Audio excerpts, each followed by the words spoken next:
Welcome to the Doom City of Granitegard here on the Guard Tower Presents. This is our weekly live play fantasy adventure. We stream live Sunday evenings at 7 p.m. Eastern Time on the Guard Tower's Twitch channel. And then we put that up on YouTube on Friday, so you can peruse at your pleasure on that. And now that we've got a couple things worked out with YouTube, I know I kind of promised that before, but we finally got everything worked out with that. We should have all the previous episodes back up so you can catch up if you missed anything, right? You got it this week? Absolutely. This week we will have that. Whatever that week means to you. And speaking of Doom City of Granitegard, if you want to check out everything related to the Doom City of Granitegard, Roger, where would you go for that? There's a tree in a very specific park. I should have probably You're asked going to Echo need for to that. go and follow these very specific instructions, which are going to be dropped in the chat momentarily. You're going to find carved onto this tree the following series of letters: LINKTR.EE/. And then you're going to see there's a small gap between those things. And you're going to be like, what does it say? What does it say? But it's going to say DCOG. And whenever you put that into whatever your preferred browser is, it's going to show you all of our past episodes, social media, and all the opportunities for you to join our Discord server and hang out with us and talk with us. And coordinates will be following. Thank you, moderator. You're the best. Fantastic. Yeah, so that is our Linktree page there. And you can find links to the Guard Tower's YouTube channel. You can find their Twitch channel. And again, all kinds of ways to reach out to us on that. So check it out. If you like what we're doing, a follow on Twitch or a like and subscribe on YouTube would be fantastic. And as I said before, it's just a small little click for you, but it means a whole lot to us. And again, if you've already done so, we certainly do appreciate that. It actually means a lot more than you even realize. And this week, our friends at Pocket Bard are providing our music and sound effects. And if you've not picked up Pocket Bard, head on over to the Apple App Store or Google Play. Quick little click on that, and you will have access to all kinds of music. You can fade in and out of combat. You got some background music you can put on there, sound effects. They just dropped a couple of new updates on there. And if you have their premium package, they have a new horror section, I believe a sci-fi section on there too, right? Super spooky and seafaring. Exactly. Take to the seas. And be scary. And be scared if you like. Exactly. So, you can buckle your squashes, yes. And yeah, so check out Pocket Bard. Continue to check things out.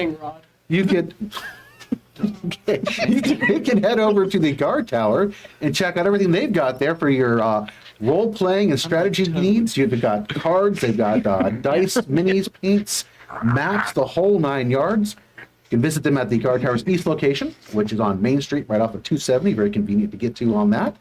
Head over to their current West location, which is located on Treview currently. But after the holiday season, it will be moving over here to Nike Drive. I got that right this time, right? It's so right. But there's an air of mystery when you say it. Well, it's So, not yeah, also. you know what? Yeah, whatever. It's Nike. Nike Drive. And yes, you can see the new storefront that they've got. And it has an amazingly large storefront area and a huge gaming room where you can find fellow nerds like yourself to have a wonderful time playing games. I love being surrounded by my fellow nerds, so it's fantastic for me on that. It's also Where's Waldo for some of us. Exactly, yes. You never know who might pop in there. It's true. So come and join us on that, and we will see you on the floor. I do think that kind of wraps. Oh wait, if you can't make it over to the Guard Tower in person, you can always visit them online with the power of the interwebs at theguardtower.com. So check that out today. I do think that wraps up most of my announcements. Was there anything special that you had to say there, Roger? No, I think you really did. I think it was really all-encompassing. It was really good. That's kind of good about that. Thanks. So yes, we're going to jump over to our intro, and then we get to do the best part of the evening, where we get to throw some dice. So we'll see you here in a few moments, and get into tonight's adventure on that. I'm here. Once the seat of economic and political power in the Northern Territories, the city of Granitegard fell in one catastrophic moment of terror and bloodshed. In the quiet hours of the night, the massive granite mesa that served as the city's namesake exploded violently, the debris reducing entire swaths of the city to ruin. Before the inhabitants could even comprehend what had happened, they were blindsided by an army of monstrosities surging from the sewers and into the city streets. The militia valiantly attempted to protect the fleeing citizens, but their efforts were futile against the overwhelming tide of bloodthirsty creatures. And in the midst of the chaos, the city gates slammed shut, turning Granitegard into a death trap for anyone that remained behind the high, fortified walls that had been meant to protect them. For over a decade, it has stood as silent as a tomb, and shrouded in a perpetual mist. No one has entered, and nothing human has ever come out. That is, until now. 12 years to the day since the fall of Granitegard, the Trader's Gate has opened. The news has spread like wildfire across the human crescent. And like a siren's call, fortune hunters from far and wide have been drawn by the possibility of untold riches lying just inside the city walls.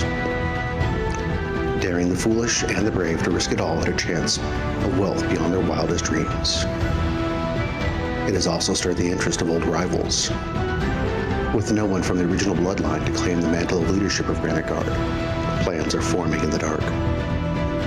Powerful forces seek to play their games of state, as the lives of everyone in the North hangs in the balance.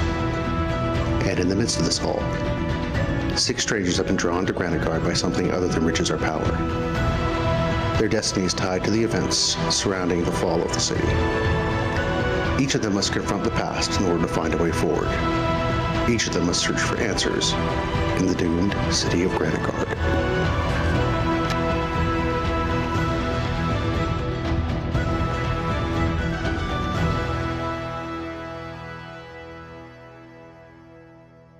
So we need to. Hi, welcome back. Yeah, so let's do a recap, and we had a week off there, so we're going to catch back up on things. And so as we last left off, the party had defeated Sep in the way, and this criminal group's reign over the human crescent has been dismantled. The leadership is dead, and the ranks are broken. But this victory, while it was sweet, certainly came with a bitter taste of loss. And our friends that they had made along the way, like Big Tom and Emmett and Tavis, had been taken from them by the way. And most importantly, the loss of Tavis certainly hit the party very, very hard. And where we are now, the Reverend, whose burning need for revenge has been taken care of, unfortunately did not bring him the satisfaction that he thought it would. And now he's a man searching and seems to have a new direction, believing that the one God has anointed him to prevent the evil spreading from Granitegard. And Vahn is facing his own crisis right now. The price for his amazing powers that he's acquired seem to be manifesting in ways that make him question whether this exchange was worth the price that is coming. And the question also begs, what if Skeech seems the taint that is taking Vahn over also seems to be affecting Skeech? So how did this happen, and what will be the final end to this particular curse here? For Anna, powerful foe from her past has made manifest, and has kept maneuvers to try to bend her to his will. As a matter of fact, he has, Marion Hastings has her siblings. He has been issuing veiled threats if she does not cooperate with him. So right now, her one hope rests on the possibility that she can find her family's lost fortune in her homestead, which is deep within the walls of Granitegard. For Echo and Mary, the death of Tavis hit them harder than anyone else. Echo, it caused him to nearly give up on his quest to find his friend and father figure, and only a strange yet miraculous encounter with a mother bear seemed to bring him the peace that he needed to push his forward. Mary, the death of Tavis, has caused her to fight even harder for her friends.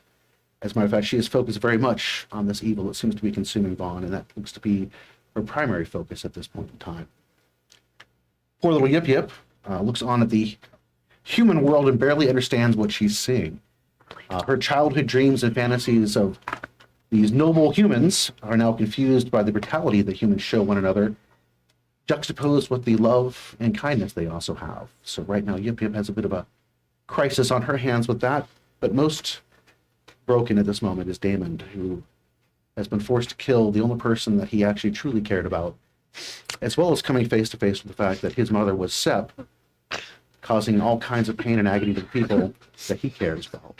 Give it 0 stars if I could. And so far atop the Garrison Tower, alone in the night, as the sleep begins to fall, he watches as the crimson stains from his final encounter with the Way slowly begin to dissolve and wash away as the rain solidifies on his clothes. And here we are, Damon. There's a light breeze that is going currently. Again, the sleet is dropping. It's a very constant and steady sound. Aside from that wind and the sleet, there's really nothing else but you up here. You can see the flicker of the oil lamps, and it's just you. What are you doing now? Yeah, I'm gonna sleep out here.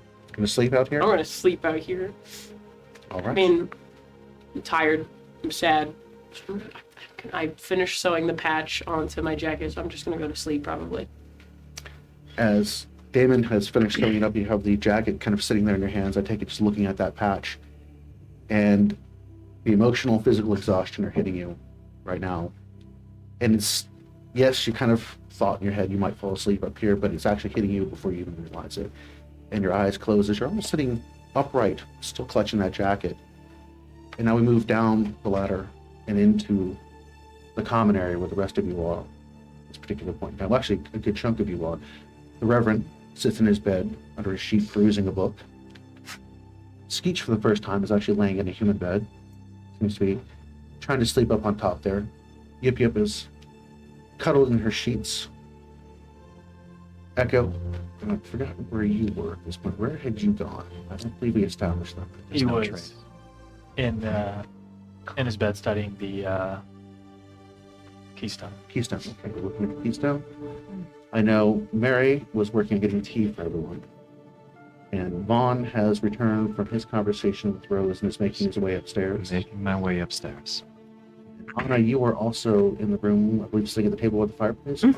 Yes, that is correct. So, Mary, when you enter the room, behind you, you hear footsteps as Vahn joins you shortly thereafter. A couple steps behind. You have tea for everyone. As you look about, you see that Damon is the only one that you cannot not account for. Has anyone seen Damon? No, I can't say that I have. I was down at the grave. I can at least say they were not out there.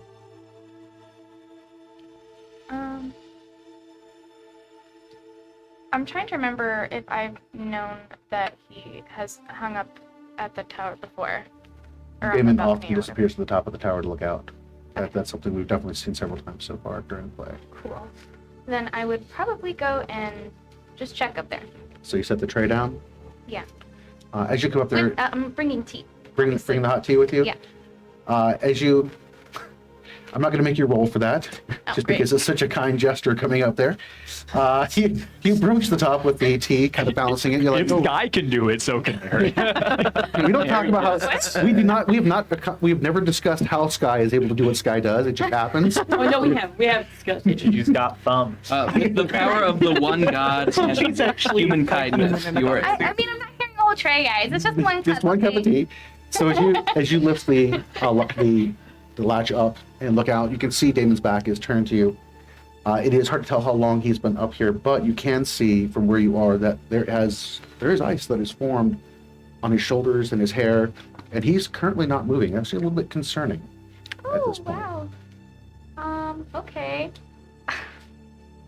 I'm going to come over and make sure that he's breathing. Is he alive?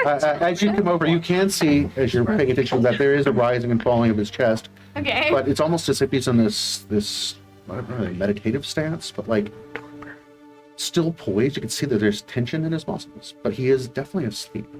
Okay, I'm going to put the cup of tea kind of next to him, and I'm gonna go back and find some like thick wool blankets and bring It them. is currently sleeting up here, so Currently what? sleeting, which I'm means not gonna try to move him. Are you kidding?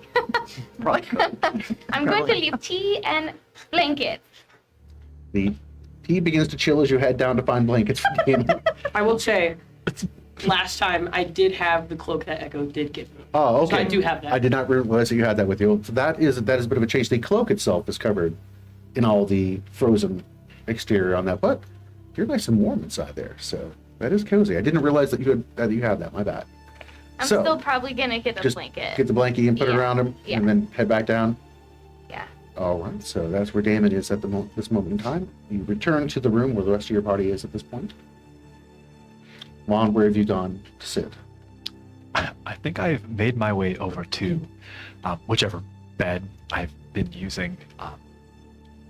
Just kind of sitting and processing. And I'd like to know if Skeech is kind of like under the blankets hiding, or if Skeech is kind of also there like tossing and turning, like still awake. What is Skeech doing? Skeech is trying to emulate what he's seen a lot of you do when it's time for rest. So he's got like blankets kind of like furled up underneath himself, but he's not quite asleep as it's new and not comfortable yet. I kind of like to imagine that Vahn looks over to see if Skeech was still awake and probably assumes that because they're still tossing and turning, they're probably still awake, but they're going to pretend they think they're asleep and not engage or do much with them. So basically what most parents do when their 5-year-old is flipping around the bed there. All right. Yes. And Mary? So am I now in You- the bedroom with everybody? Yeah, you're in that common area. Common And area. again, the quote bedrooms have kind of been cordoned off with sheets and stuff like that to give you all some privacy to your separate areas there. Okay. But it is still that large open area where you fought Captain Theot. The only person that is directly out in that main area is Anna sitting by the large fireplace. Okay. Well, I'm going to first just offer tea to people that I see awake. So you said in the common area is Anna? Anna directly. Okay. Any of you that have your curtains parted, you can see inside where they are. Vahn, is yours parted currently? It's open. I'm just kind of like sitting at the bed. I'm going to go over to Vahn first, I think. All right. What do you have there, Mary? I made some tea. Would you like some? Yeah, I think I would love that. Thank you. Kind of takes it It from me. seems like you need a little bit of comfort and warmth right now. How are you doing? All things considered?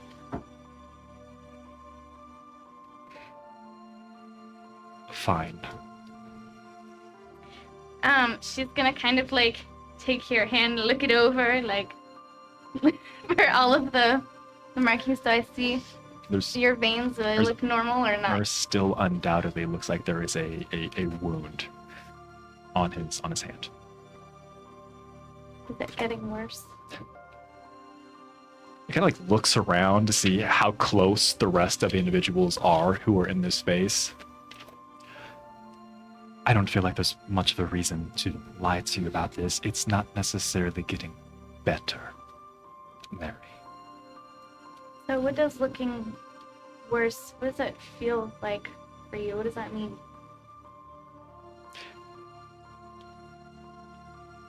Is that really the burden that you want to take on now of all times? I mean, it's kind of already there. We just...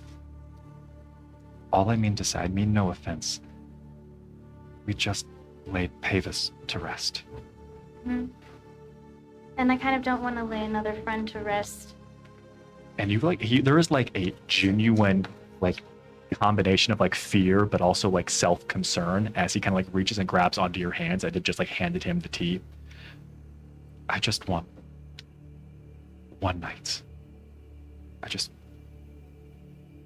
want to get some rest. And I promise you we can discuss this soon. But there's been too much. Okay. Not tonight, Mary. Without even having to roll an insight check, you can look in Vaughn's eyes and see that he's not deceiving you. I That it didn't is a very realize. earnest reply on that. I'm going to respect that and give him some space. All right. And I'd like to go sit with Anna. Pull up a chair next to her, next to the fire there. And what? Tea? Oh, thank you. Thank you so much. How are you? Oh, you know, just a regular... Yeah, it's not great, right? It's not a good day. Yeah. Yeah. How about you? How are you doing? It makes me feel a little better to make tea. Yeah. Yeah. So, your siblings, I don't feel like you've ever really talked to me much about them. No, it's a bit of a sore subject. And I mean, until yesterday, I didn't even know if they were still alive. How is it that they came to be, slaves? Well, Mary, fathers, right? Sometimes they're great. Sometimes they're so good, right? Your father, for instance, seems upstanding, honest, Crazy? dependable, crazy. Yeah. And my father shares a couple of characteristics with that, namely just the crazy part. So he ran up some debts when we escaped Granitegard. We went to the Silver Plains seeking help, I guess. And he ran up some debts there. And then he left, taking all of our remaining money, and we were held to account. How did he rack up debt? I was I'm not sure. I think he was trying to raise money to talk to people and nobles and try and get an army to go back to Granitegard, which was insane. Honestly. Yeah. But. So, he wanted to go to Granitegard. Like what we're doing? Yes. Okay. Yes, exactly. Yeah. I don't want to use the words like doomed and fool's errand and totally bananas. But I'm sure it'll be fine. I think it'll be fine. So you all became slaves? Not technically my mother died first, so she didn't. But the rest of us, yes. How did you get away? Cyprian, who trained me, who Lawrence killed, freed me. Or freed is a strong word. He released me into the wild with a couple days of food and a stick. Out of the kindness of his heart? I think so. Maybe guilt.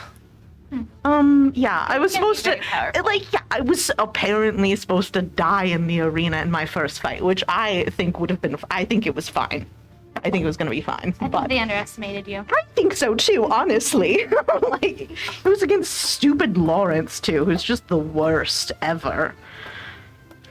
But somewhere he's twirling his mustache. Yeah. But yeah, so it wasn't a great time. I didn't have a lot of fun. And I don't know how to talk about it. But yeah, I'm so glad they're alive. But Mary, I told them that I would never leave them, and then I left them. Just like my father did. So what made you not take them with you? Right when Cyprian, you were released? Yeah. I didn't know where they were. We were separated years and years and years ago. And I'm glad they didn't go with me. But I didn't know where they had gone. Well, it sounds like if you had been separated before you were released, that you didn't really leave them. I guess I meant technically this time, when we walked away from the building and they were there and I left them there. Yeah, this more so than the other time. Though I did feel bad about the other time also, in addition. I think we can get that back. Yeah, I think we can too. And we'll save Granitegard and everything's going to be great. Drink my tea, yeah. It seems like he was pretty willing to help. Yeah, I thought so too. I think it's gonna be okay. I think it's all gonna work out. Right? Yes. Yeah. That's her tell you play. Yeah. It's gonna be fine. Where did the tea come from? Deadly poison? Yeah. Well, I appreciate you opening up with me. Oh, of course. Thanks for checking in. How are you? It's always hard with the first child death. How are you holding up? There's a segue. Hey, I've experienced this before. Ah, So, yeah. Have you experienced this before? I mean, in the mine, we just kind of threw them on the cart. But so a funeral was really nice, but Oh, I think we might On need to the find cart. a That's cabin. bingo sheet. yeah. Maybe later. I feel like Space. once we unpack stuff, it'll just all come out, and I feel like that's if we live. When we live. We're living now. We're living, are we? What Yes. was in that tea? Trauma. Yeah, trauma. Yeah. So much trauma. Liquid. Yeah, liquid trauma. Oh, Undiluted. 100 proof. Yeah. yeah, I don't know. I think it definitely sucks. Yeah. You know, I feel like carrying him limp in my arms, it was like Mhm. carrying the largest burden I've ever experienced. Mhm. And I think that laying him to rest, I finally put it down. Good. Yeah. Made me allowed myself to Mm-hmm. put it down. Yeah. Yeah. Mhm. It feels right where he's at. I didn't think the castle was the right place, but I Mhm. feel like he's at rest now. And that makes me feel like maybe I could rest. Oh, good. You did so well by him. Thanks. Yeah. You deserve better than that, but Mm-hmm. you know, we all kind of do. Mm-hmm. As soon as we continue to talk, Skeech, do you actually end up going to sleep, or what is it that you're doing? Just taking things in around you as you hear conversations? So the bundle of blankets here, I'm still just rubbing that. Just listening to what's happening in the room around me. So you're rubbing the wound? Yeah. Give me a wisdom saving throw. Ruh-roh. Can Gitch hear what's happening, Yeah, he like can- in our conversation too? He can 8. 8. Oh, desire. wait, is he within 10 feet of me? No, he's not. Okay, bummer. Sorry. You're having a conversation at the foot of Skeech's bed. Yeah, just right next to him. I'm trying to sleep. Yeah, like, I mean, he can hear parts of your conversation, but not a whole lot of it. The crackling fire and things along those lines. But the fact that he's also kind of a little bit concentrating on this. You know, as you are rubbing it, you feel this desire to plunge your thumb into the wound, particularly the pointy nail part. And as you do it, you can feel it pierce. And then you hear these little whispers rolling around the back of your ears real quick. And you can't really make out a whole lot, but in Goblin, you hear this. God, you mean dark speak? Sorry, in Darkspeak, yes, you hear this good. And as you quickly pull the thumb out and you look at what you've done, the voices go away. Tearing bed sheets.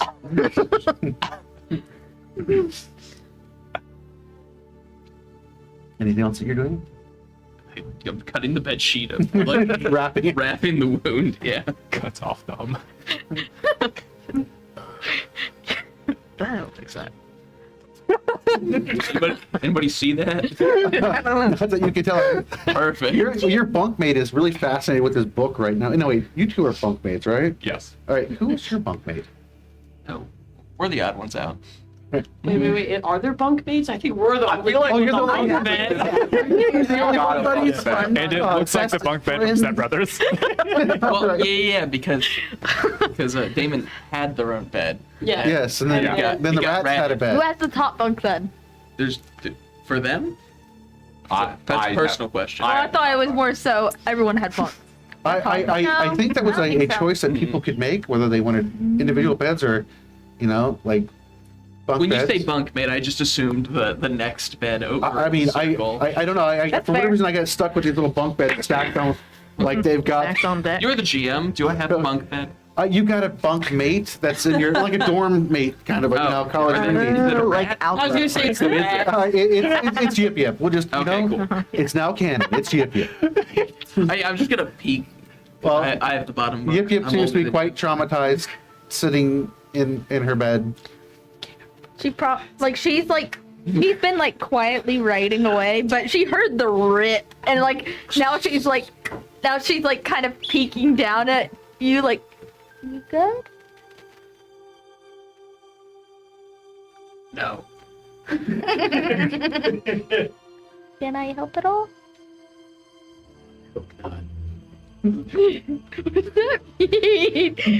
She looks even more concerned at that before just kind of sinking down with a very I didn't want to lie to you. What's your passive perception, Skeech? 10. 10? All right. So, It's double digits. it's fantastic. Well done on that. the All same right. as mine. So, This. just driving forward. Yep. All right. Anything that you're doing, Yip Yip, you and Skeech together there? Honestly, Yip Yip's just kind of all bundled up and is just kind of very quietly, audibly, like everyone can hear her, like very Furiously aggressively writing? scribbling and writing in her journal. You and your books. But other than that, like, no one really knows what she's doing right now. Just some salt for that wound right there. How are your siblings? She's not really talking.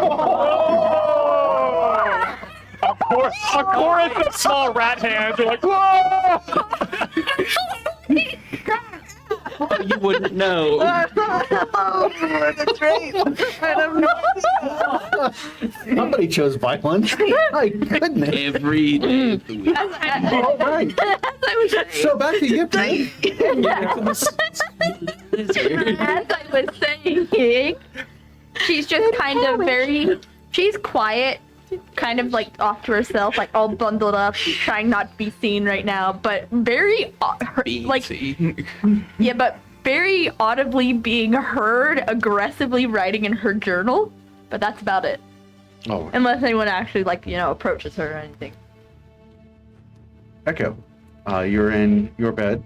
Sky's next to you, kind of nervously pacing back and forth. He just kind of is watching her in between glances to the keystone, just kind of rattling the stuff we have so far. What's wrong? He says to her. You can see that she's looking at the trapdoor. Trapdoor that leads to Up. to Damon. Mm-hmm. The Damon door. She wants up. It just has reminded him. Am I in the same room as like everybody else's? Yeah, basically what there is that large common area, that large area that Theot had has been cleared, except for a lot of the nice items that he had. A bunch of boxes, things have kind of been converted to make makeshift walls, some curtains, stuff like that have been put up. It's not an official walled off area, but it definitely gives you privacy. Nobody can just peek through the curtains except for the front ones that lead actually into your areas. Again, they've rearranged the boxes. So again, it is a private quarters for you all that keeps you very separate for everything going on downstairs. But I just wanted to know if I could hear the blanket ripping as well. yeah, you hear the you okay? No. Okay. Spot on. You can hear a conversation going on over there, and somebody, oh, it's gonna be okay. Everything's gonna be So good. It's gonna be so good. My passive insight right now is just So basically, like lies. You're surrounded by lies. I told the truth. True. I think we're just hopeful. We're not lying. Yeah. you want. Self-delusion. My bad. He looks down at Ted. You wanna go see Damon? I thought maybe giving him Tail kind of space. flickers a little bit. I don't really know if he's. Sure. Maybe getting away from all this noise would be good. Sure. Let's go. And he'll you're up the ladder. you have a doggy Bjorn. There's a cutscene, and next thing you know, Echo and And then Dogger, shut the curtain and then open it. She's not there. Echo and Sky are up there. It kind of loads in when you change the level there. glitches up. Sky went to straight colors. It's a load screen, you know. Alright, you can jump. I can just. Again, up on the top here, you this time the sleet itself has become much more heavy, freezing rain. The top is very much covered in a sheet of ice. Even the oil lamps themselves have a nice sheen of ice on them. You can see the cloak that you've given Damon is very much covered in a thick layer of ice. But Damon's breath is coming out very steadily, very controlled, obviously sleeping, but undisturbed.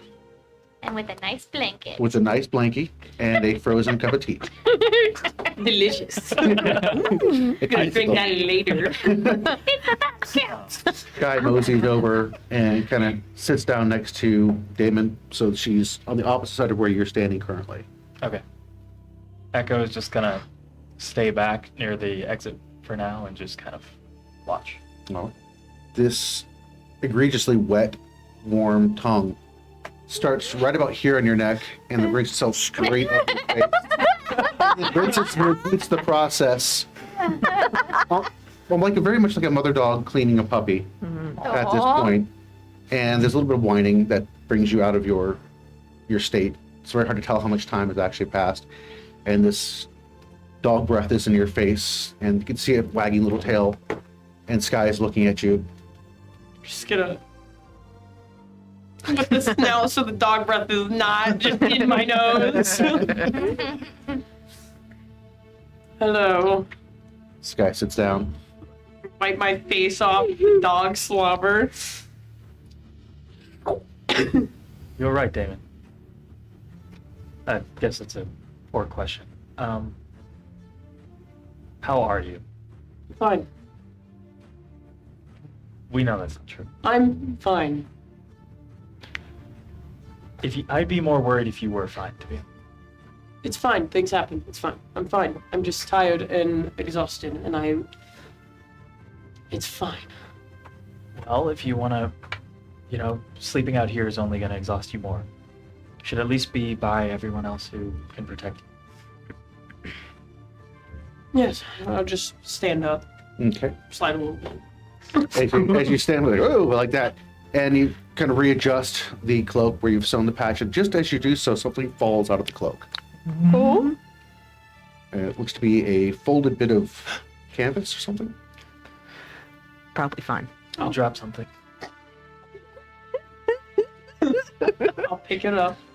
And you pick it up, it appears to be a square of folded canvas. Maybe 3 inches by 3 inches in its folded state. Looks to be fairly well-worn canvas. A little bit of dirt smudges and things like that on it. But whatever's on the interior of it has been folded up so it's kind of like protected, like you could carry it with you. Put it in my pocket to look at downstairs in privacy. All right. Sky is right next to you there, kind of nudging you towards the trapdoor. And slide it as I'm walking over. Before you go down, Echo kind of lightly grabs your shoulder and goes, I know it's hard now, but keeping everything inside like you are is only going to make it worse. You have to find a way, in your own way, to deal with this, and actually deal with it. What you're doing now, it's not going to work. But you don't need to figure that out now. Deal with it. For real. Deal it. Alright. I'll just go down the ladder. Load screen again, and all three of you at the bottom. Sky's there, wagging her tail. She walks over, just kind of leaves you and Echo there and walks over to where Echo is Echo's room there, lays down next to Echo's bed. You look over, you can see from where your room is, there's a little light from the top bunk. It's not what they see.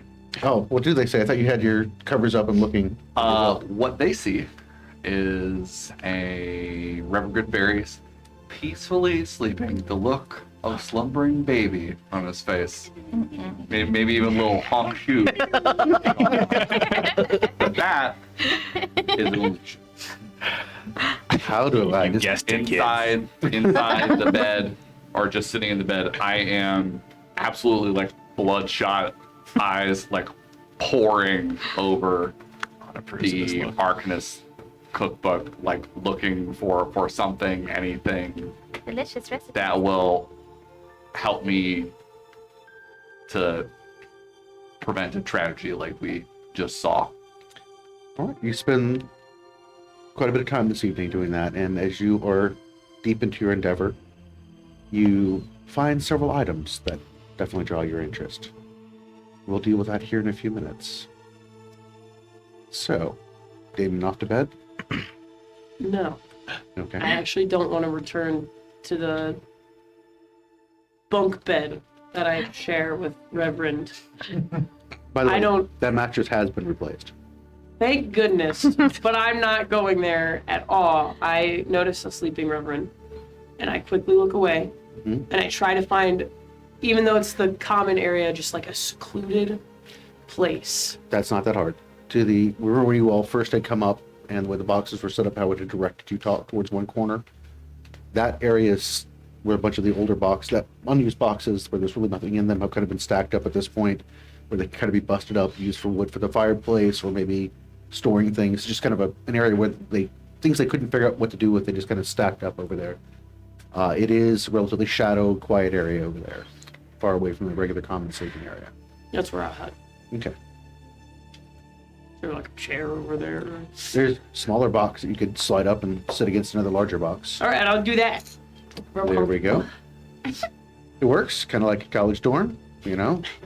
Milk crate. Yeah, the milk crate, exactly. Yeah. Yeah. I'll pull the piece of paper from my pocket, but I won't unfold it. I'll just hold it between my fingers and just like flip it over a little right. bit. As you are fidgeting with it and kind of flipping and folding it over, you actually stop at one point, again, as you're flipping it, because the piece kind of opens up about halfway. Doesn't show the interior, but again, the way it has been folded, it's been folded in half and then folded a second time. And when you're fidgeting with it, it opens up that half a bit, and there's some writing on there. And you immediately recognize the handwriting, and it's yours. I'll fold it. Fold it back up again. No, I'll unfold Oh, it. fold it. It's a picture of a sparrow that a very young Damon painted quite a long time ago for Ajax. Oh, wonderful.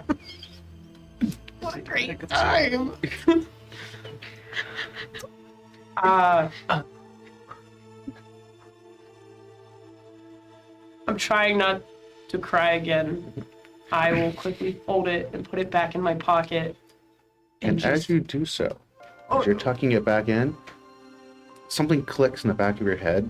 And as you were in the arena there, and Ajax and you have been locked in that final bit of combat where the realization had come over him of what was going on and he was hanging on to you, because of everything that was happening at that moment, you didn't register the feeling of that hand slipping into your breast and stuffing something in there right before Sep appeared. And just again, as you're tucking it in, that insight kind of pops into your mind. So please continue. Right, not to cry. Yes. It's impossible. Yeah. That's a hard one. I'll just pull the cloak. I'll slip it back into my pocket. The cloak has a hood, right? Yes. I'll make sure that that's up. I'm just like, I'm going to disappear as much as I can. The thickness of the cloak, the fur-lined edges of it, and the nice warmth that it just kind of envelops you in really lulls you into a very nice sleep. Even though you're kind of sitting up, it fills in those little gaps, so to speak, against the crates that you're laying on, the wooden crates, and sleep does come very easily. And actually, it's a much better sleep than what you were experiencing up top there. Again, while the other one was kind of almost solemn, like feeling like you were expunging something, this now suddenly feels a tad bit more comforting, like more cradled. And in the morning we'll talk what happens with that. And we're going to end it here for tonight for you all. And the next morning comes, and welcome to level 8. You're going to go ahead and roll our hit points. All right. So we can look at that, and all of you have, I'm sure, got your... Not a D20. Well, you deserve a treat. Yeah. Yes. No, you cannot use inspiration I do dice. deserve that. Yeah. I treat you. So we will start with this. Yeah. So See. Vahn, what is your Give me my new total. Let's see. total? Ooh, come on. Add your I don't Constitution bonus. My new total Whatever your hit dice is, that's what you roll. will be 78. 78. All right. Now, Mary, I do believe you picked up a feat, did you not? I did. I picked up a tough feat. because Nice. I was rolling like crap every time we would do our hit Big points. mood. So So you had 56, then you had the initial 16, right? it was 59. 59? And so it is a total of 75 now before I. Oh, it's nice. That's before I roll, correct? Yes. Okay. You would get your Constitution bonus, you get your die roll, and then you get your toughness bonus for this level. I believe. No, you don't. That was calculated in the original. Okay, so it is your Constitution plus your hit die. So Okay. let's find out what we got. Okay, not terrible this time. So, And that's 7 more. 82. Wow. Oh, wow. You take, Wait, 82? yeah. This changes everything. Yeah. You are so close to having double my HP. Alrighty. Shoot. So, let's go ahead and move over to Anna. Just Great, use great, that great, great. shield, it's fine. And remember, we use that rule of half. So if you roll less than your half on that, it goes to half. Oh, oh, So- yay. Oh, yay. Is that a max? It's a 10 for me. So that's a total of 13. So 13 added to yours, and what's your new total? 76. 76. So you roll well Hold on. almost like every Yeah. time. Are you sure? Not positive. Because I feel like you had more before me, I did, and I just yeah. took the half. Okay. Yeah. I'm looking out. Oh, So, great. Thank you. Okay. What was your hit points on there prior to? Great. I thought it was 70. Oh, I thought it was 76 before, so plus 13. Okay, so Would that be is an 89. 89. Yeah. All right. I think great. Solid. Fantastic. That, yeah. That's a lot more like it. I thought I was able Yeah. to abuse you a lot more than anybody else. But Yep. That's, All right. That is true. We're going to move over to Skeech. Okay. We're gonna use that half rule. Nice. So that would bring me to 50.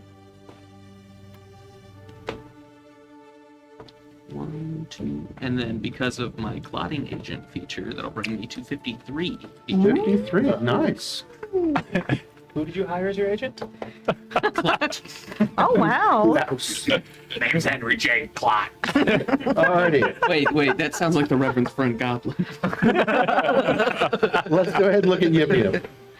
Everyone. Ooh.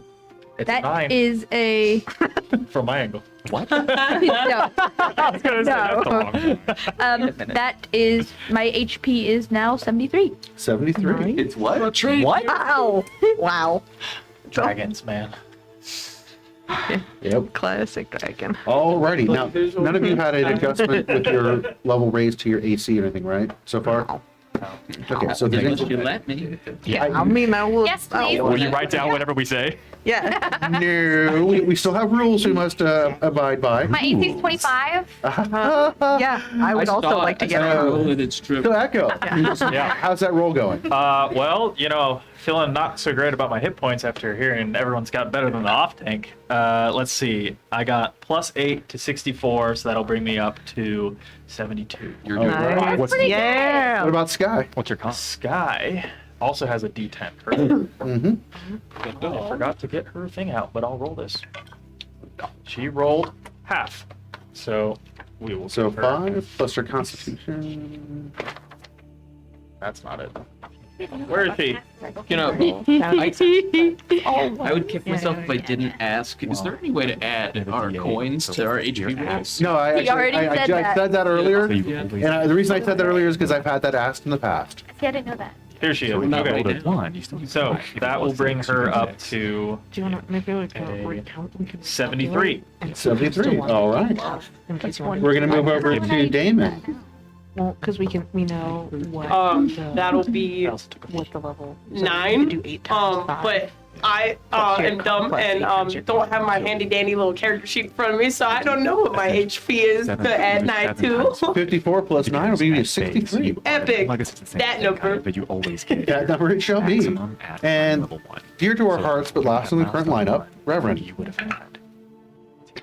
Well, I'll take And 5. you could do the math. Plus my Constitution of 0 will continue to question my life choices. That puts me 47? at 47. Fantastic. Wow. Yes. So Such a Big perfect 47 word. over here. I have to say it's nice consistency on that, Reverend. Thank you. So yeah, I would stand behind some of the meteor players in your party because Like How me. am you I are the strongest? How am Yeah, I one of but the sometimes strongest there's four of characters? me, so. this And is true. true. Very, very true on that. All right. And also I'm plus So one because welcome of up to mine. level 8. So I only have plus given one. the Oh, I got so much HP. given the physical damage you all took in the last conflict and some of the emotional stuff you all are going to spend the next couple of days resting and recuperating. We're going to work our way back across the table and figure out what you guys are doing over the next couple of days, and then we'll proceed out from there. So, Reverend, as you have been poring over the book, again, several items have stood out to you. And one spell in particular really grasped your attention. As a matter of fact, you discovered it by accidentally dropping the book, and it opened up to that page. And so polymorph is the spell that you've chosen for that. So we've covered the rules on that. Now, all of you are familiar with polymorph, I'm sure. So when the Reverend will activate this, it will be more of his interpretation of these animals than what they are, unless it's something he's physically examined and had experience with. So this should be very interesting as gameplay Bad proceeds cartoon forward. drawing of this creature. The Derpsaurus. Wait, hold on. Can I poorly describe to you a creature that I made up? As long as my deception's good enough. They'd be like, oh, it can fly. This is the most important question of the evening. Healing breath on everybody. Yeah, like if you ever had like a 6-year-old like draw their own animal, like, well, it lives in lava and it makes a force field and every other animal. But it's my best friend. That's what I want to do. So again, with polymorph, it is your expectation of it that the spell attempts to capture. And remember, Oh, yeah. the opportune word in that is attempts. We're gonna have a lot of fun with this. Yes, attempt. Remember. So But what I'm what I'm doing now for the time when we're recuperating, I've got that revelation in the back of my head, and I really want to try this out. But I've got something more immediate in mind. I go seek out Echo. Where would you be?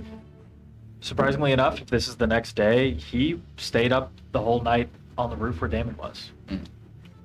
He took my spot. I see why you It's a good spot. It's hard to get back down. he found the one dry spot where Damon had been sitting. The seat's still warm. Like, I can go up ladders, but Oh, and some tea ice. Yeah. I think because I know everyone so well, I can basically call anyone like an intercom with messages. Well, it's not too hard to figure out. Sky's at the bottom of the stairs, looking up. Her legs are crossed. She's like dancing around a little bit.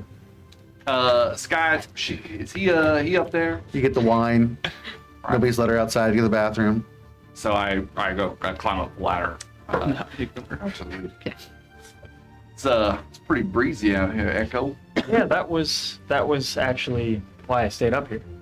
It Well. wasn't as bad as I thought. I thought the cloak was keeping me warm, and you look and he's kind of covered in frost, but like he seems fine. Well, that's fine. I prefer a little bit of creature comforts myself, but I didn't come up here to talk about the relative merits of different kinds of thread counts.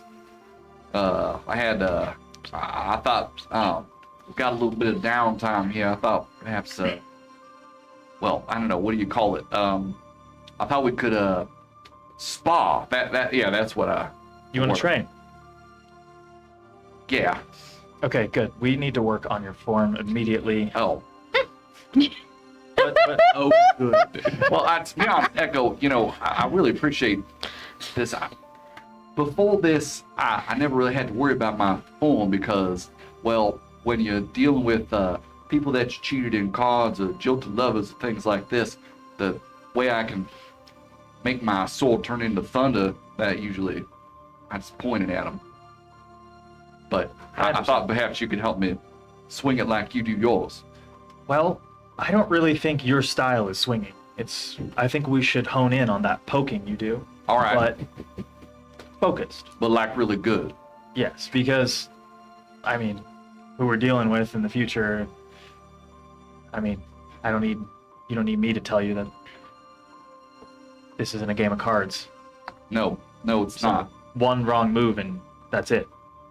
I usually try to keep myself out of danger. I've got all kinds of tricks, but when it gets right down to it, you're right. I think one day I'm going to have to know how to use this. I would treat it almost as a last resort, but a last resort shouldn't mean you're going to lose. All right. If we get this foundation stronger, I honestly think you're going to feel more confident when it comes to everything else too, knowing that if you get cornered, you still have something up your sleeve. Well, do you mind? You want to start up here? On God. So And he before you guys begin your combat up on top there, during the course of the night the weather has changed, and there's about a foot of snow Oh, great. up on top here. And given the fact that below that foot of snow is a nice layer of ice, you decide that it is probably better to go downstairs to like the barn, kind of wherever Gildan's caravan is, and practice over there, rather than oopsie during the training. I'm assuming you spend several hours a day each, over the next couple of days, working with his form and such. Yeah, but after a few days, maybe like after we get a little comfortable, without a lot of talking. Wait, are you going to spar? Can I come? I've noticed that he drops his elbow in third, and you've noticed that, right? What does that mean? Oh, don't worry about it. Yeah, Echo. Are you guys gonna judge him right now, right in front of him? No. Critique him? yes, the elbow. Yeah, elbow. So then I go, all right. I throw 3 cards down. I go, on God, on God, on God. Start with that one. Yes, of course, join. But I want to emphasize, I'm not training you how to fight the way I do. I'm training you how to fight the way you do better. I like that. So Very wise. maybe the dropped elbow could work for him. That's a Get good point. under the That's a guard good of point. a more trained swordsman. Absolutely. Yeah. Yeah. So the three of you, Yeah. throughout the week, you're working on the Reverend's form and his dropped elbow. Chopping it even lower. And anything else that you're doing over the next couple of, about 3 or 4, actually about 5 days at this point. It depends on if Anna's here. Oh. Well, Anna will be here at certain points, Like, not the I'll entire just, like- time, just like Echo would be here at certain points, not the entire time. I'm assuming that you guys, We some have points you're one-on-one together, some meetings. points one or two of Yeah, you. I'll join that first day, and then I'll be like, thanks for letting me in. Or Yeah. it to just be Echo. Yeah. Yeah. Ooh, guys only. Hi. Well, Yeah. I said that, and I said it quietly, and my joke just got stolen. Anyways. Yes, that was we told it loud. Echo, I really appreciate this. The reason I'm trying to do this and the reason why I've been pulling through this book is because what happened to Pavis. I'm not gonna let that happen to anyone again. Nothing, no one that's in my care. I know you feel the same way. Pavis was, he looked up to you. That is actually why I've adjusted your training. I thought incorrectly that making Pavis in my image would mean he would be better suited to survive the world. I never thought to take into account making Pavis better at being Pavis. He reminded me of me. That was about the age I was when I left. He never got the choice. Do you feel you got to say a proper goodbye? There's no such thing. If you ever want to, we can go out and walk there. And you don't have to say anything. Just sit with him. Just everything's been happening very fast. And not everybody in this group, I don't think, is taking the time they actually need. No, I don't think so. And that's one of the things I wanted to talk to you about.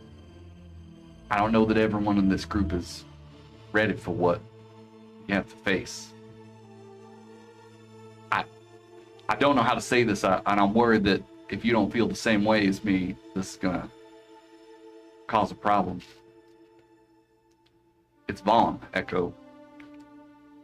You saw what he did, what it looks like.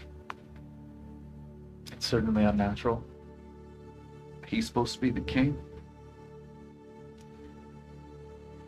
As someone who couldn't care less about politics, what I'll say is this.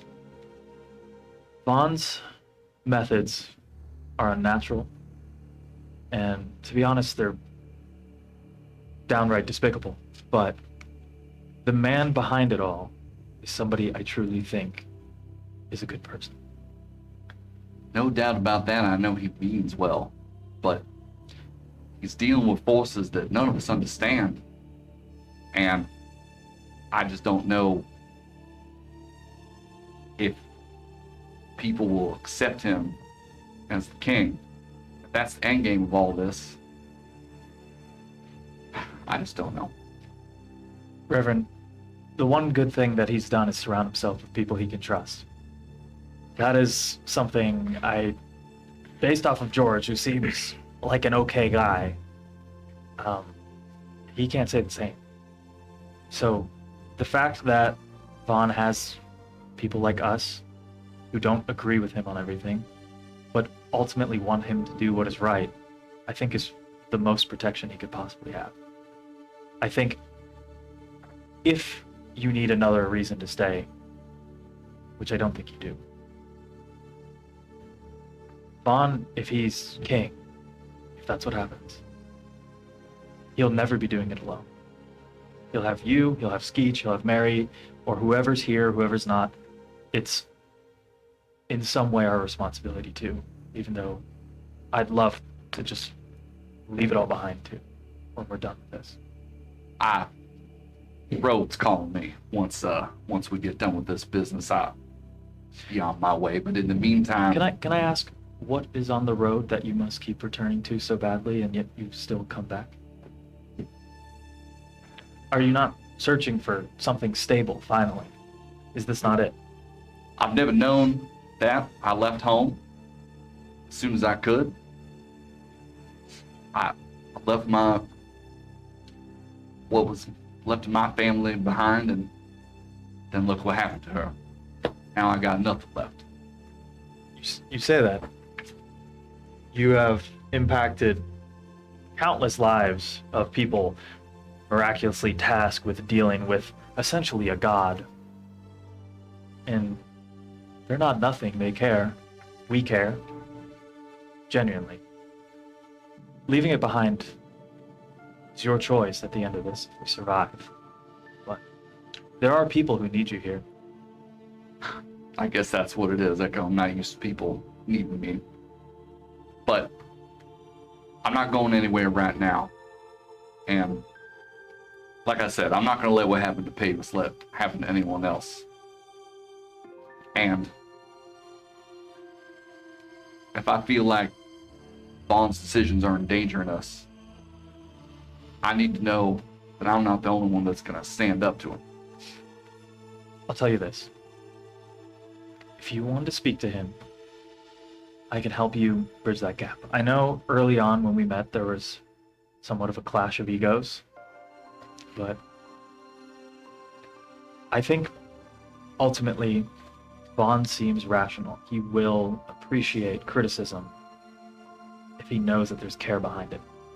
I'm not concerned about the rational mind. I'm concerned about who's speaking in his ear. What do you mean? I don't know yet. Okay, I'll keep an eye on him. But there's no way we do this without him. So we have to find a solution where we can all still work together. Right. I don't know. Yes, he's got issues, but I mean, we've got him this far. Fair enough. Well, shall we get back to it? Yeah, your elbow is almost on the floor. Lower. Gotta have a hand free. So I can bounce it. See. All right. You just So, Damon, what are you doing over the next couple of days? Boy. I think a lot of the time, I avoid Reverend at all costs. Hmm. But why? I wonder why. He might disparage you. Romance is dead. Status. If It's he's complicated. in the room, I'm out of the room. If he's eating, I'm not even going anywhere near it. I mostly avoid the party. I'm more quiet. Like, I'll sit there if they're all having dinner together. I'm still there, far away from everyone, on the other side. But I'm quiet. Like, I'm not contributing to conversations. One of the days, I do leave the tower. There's, like, woods nearby, correct? Not on the plane here, no. To get to the woods, you would have to go back up the switchback and then north of Newtown, where you guys met the wonderful, kind, and friendly Knowles. Lovely. Can I do that? You've got the skill set to get from here to there, I can assure you. Epic. I wouldn't do that. Then It I happens. do. When I'm there, I want to dig just under like a tree, like a kind of like a small hole. As you are moving your way through the forest, you stop at a clearing, and looking at this clearing, push through the little bit of undergrowth that's there, some small evergreens, and in the middle of this clearing is this absolutely gorgeous cypress, and it stands very, very tall. Currently, the leaves have dropped off this particular cypress, it's bald cypress, and it is just a very inviting place. And as you look, there's this kind of nook formed by the roots that almost creates that opening that you were looking for. Sweet. I want to take out the drawing. And essentially, it's my burial for Ajax. So I want to put it in the ground, bury it back up, and take one of the old daggers that I used to have that I don't use anymore, and just like jam it into the tree to the point that if anybody attempted to get it out, it'd be very difficult. I'm just going to step back and take a moment, take a deep breath.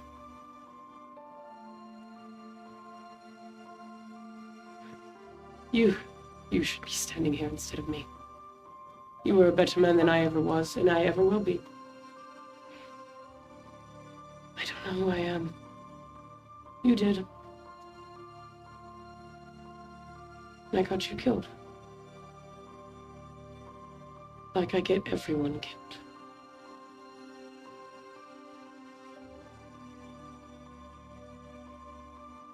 It should have been me. I'm sorry. I'll just walk away. And I spend a lot of my time also training in the courtyard. All right. And Echo, aside from working with the Reverend there, is there anything else that you're doing this week? That kind of first night, when he stayed up on the top where it was snowing heavily, realizing almost the ice and the cold was dampened. There was a part of him that was just like feeling that feeling just kind of roll up his veins. And before Reverend came over, he was had his sword out, just kind of kneeled over and just ran his hand across it as just it kind of almost frosted over. And he just noted that, so you could do that now. And left it at that for now. But Echo liked the opportunity to just focus on training somebody. It felt like what he was supposed to do. And he spent a lot of his free time honestly going into detail of how to improve Reverend's defense and just make sure that he was as prepared as he could. But whenever Damon would walk by, he would just kind of insight him, just kind of seeing if there was any change in the vibe check. You good, bro? Kind of grief he was going through, and if anything ever changed. Very compartmentalized is what you're reading off of Damon on that. Not a surprise. We're so complicated. Yip yip. Yip Yip was honestly very unusually quiet for the past few days. Everyone was being relaxed and taking it easy. Just more so sitting off to herself. Okay, And what is your passive perception? Really, really good. That's what I thought. I think you're just the best in the party. 16. 16. Anybody else? Not good? Anybody else has? Okay. I have 17. 17. Is anybody else above 15 in the party? Passive perception. Okay. There is one thing that Echo and Mary notice is that Yip Yip seems to have developed a new nervous tick, so to speak. She keeps reaching back and scratching your shoulder blades if she's having a conversation with you and things like that, almost like not even realizing what she's doing. Do you need an ointment? It's no, I'm fine. I just need to work some things out here. And she's like very quickly flipping through her notebook with very shaky, sweaty, like little shaky, sweaty, scaly hands, and just like scribbling away aggressively in something that is definitely not one of the common languages. Oh, Mary, I think this might be a conversation you should have with. I don't really think this is. Why is that, Echo? I don't know. I'm gonna go. I gotta go to Reverend. What? Anyway, I gotta go to the man about sword. I think I gotta go watch the swords again. All right. They arrange a sword drawer.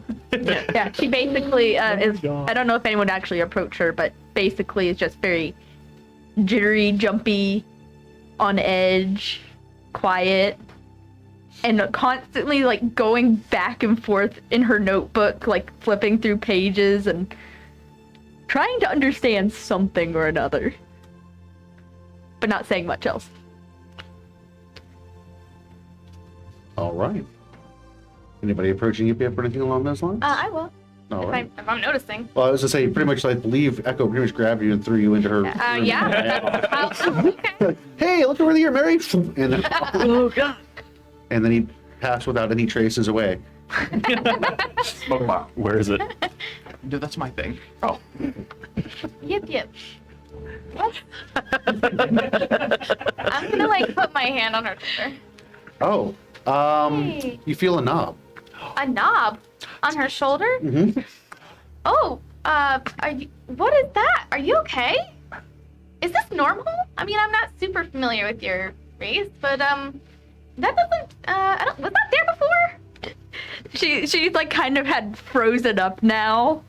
Like she was like mid writing and scribbling, and then she just kind of froze up, and at the many questions she's just like, I don't know. Oh, can I look at that? I mean, you can't, though, unless you know much about kobolds. I don't know if you know. I was hoping maybe the Alpha Mother would know, but I don't really know if she would know, because I don't think she has anything like this happen before, so I don't know what this is. And so I've been trying to read into it and study it, and then with everything else going on, I don't. Aw. Okay, well, yes, I would like to examine. Can I do a medicine check? Absolutely. Oh, I know. Okay, great.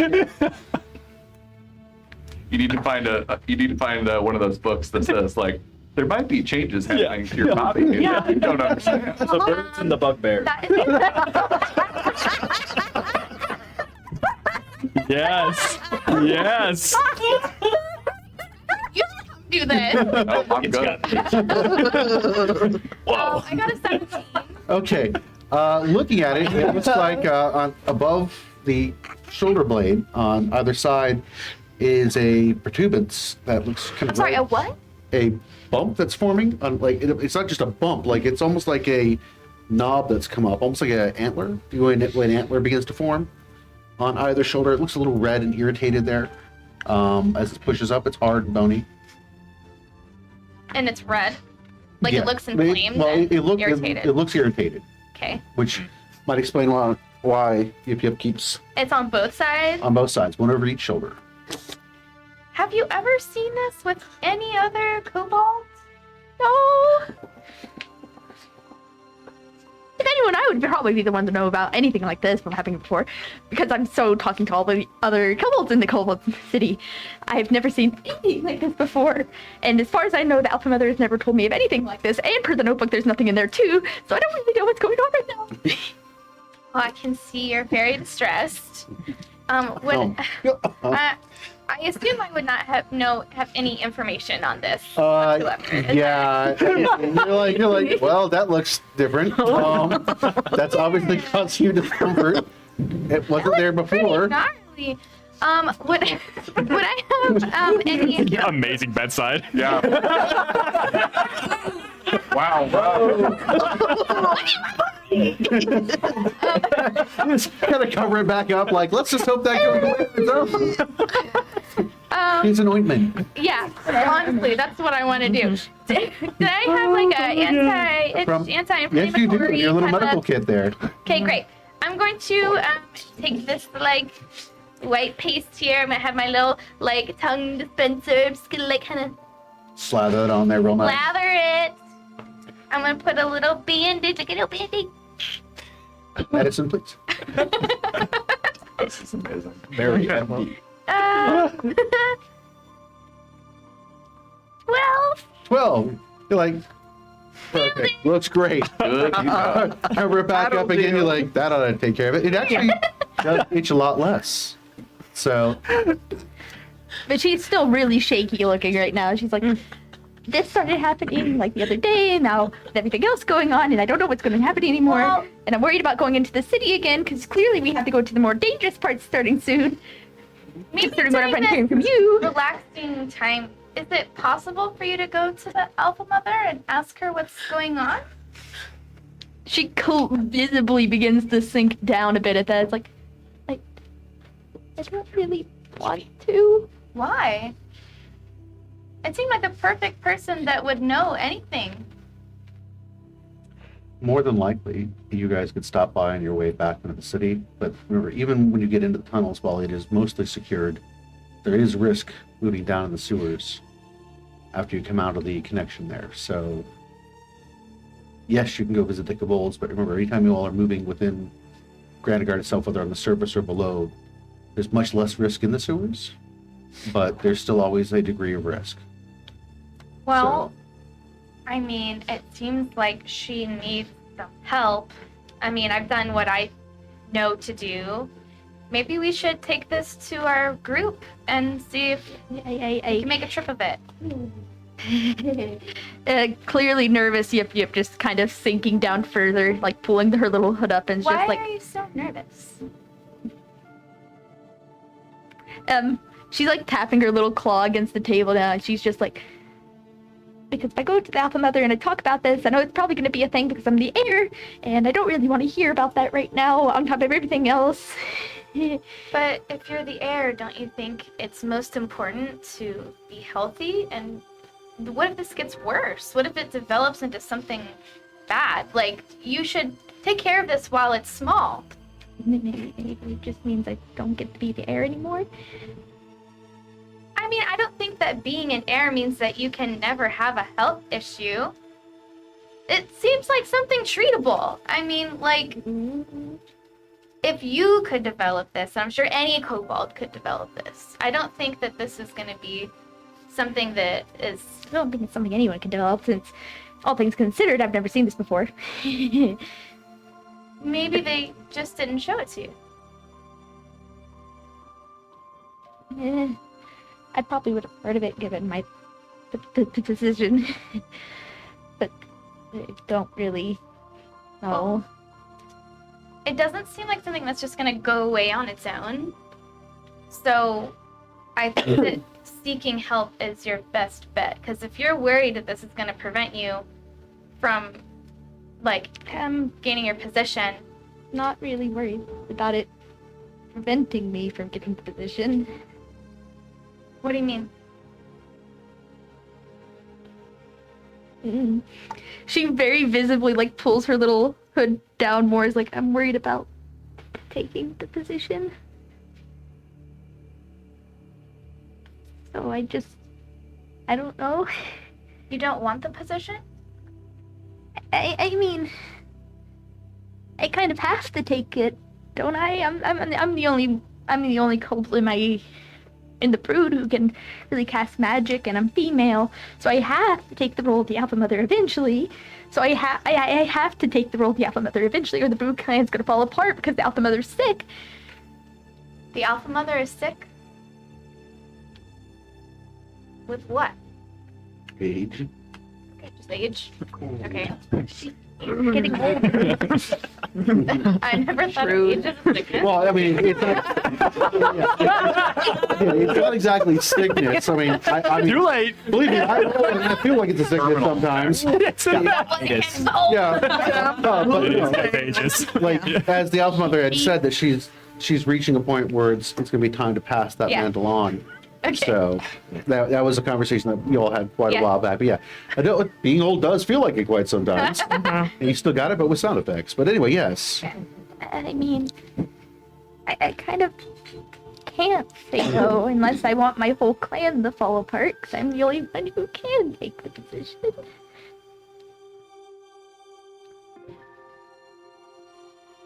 And she's like rubbing at her little teary-filled eyes now, and she's just like, I kind of can't say no for the sake of the clan.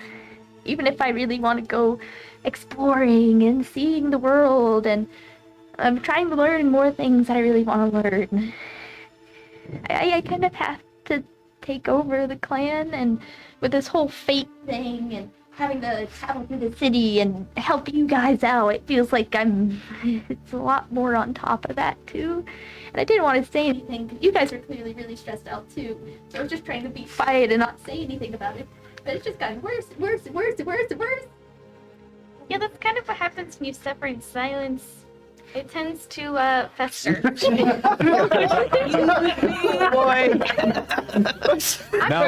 one does that.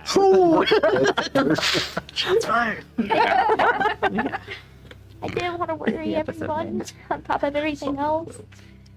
And I definitely didn't want to tell the Alpha Mother, who's really, and everyone else of the kobolds who are really depending on me. I was having doubts about being the Alpha Mother. Because that could cause problems. So, what options do you feel you have? Become the Alpha Mother, or the entire Brood Clan falls apart, and I don't think there's any other kobolds out there. So, you're going to take the position regardless of your feelings. Is that accurate? I feel like I have to. So, then you kind of have to get this fixed. Right? That's fair. Look, I have a fear of the dentist. What's the dentist? You know, First the and doctor last. for your teeth. The same one that cuts your hair. Yeah. Upset your bones. Yeah. Do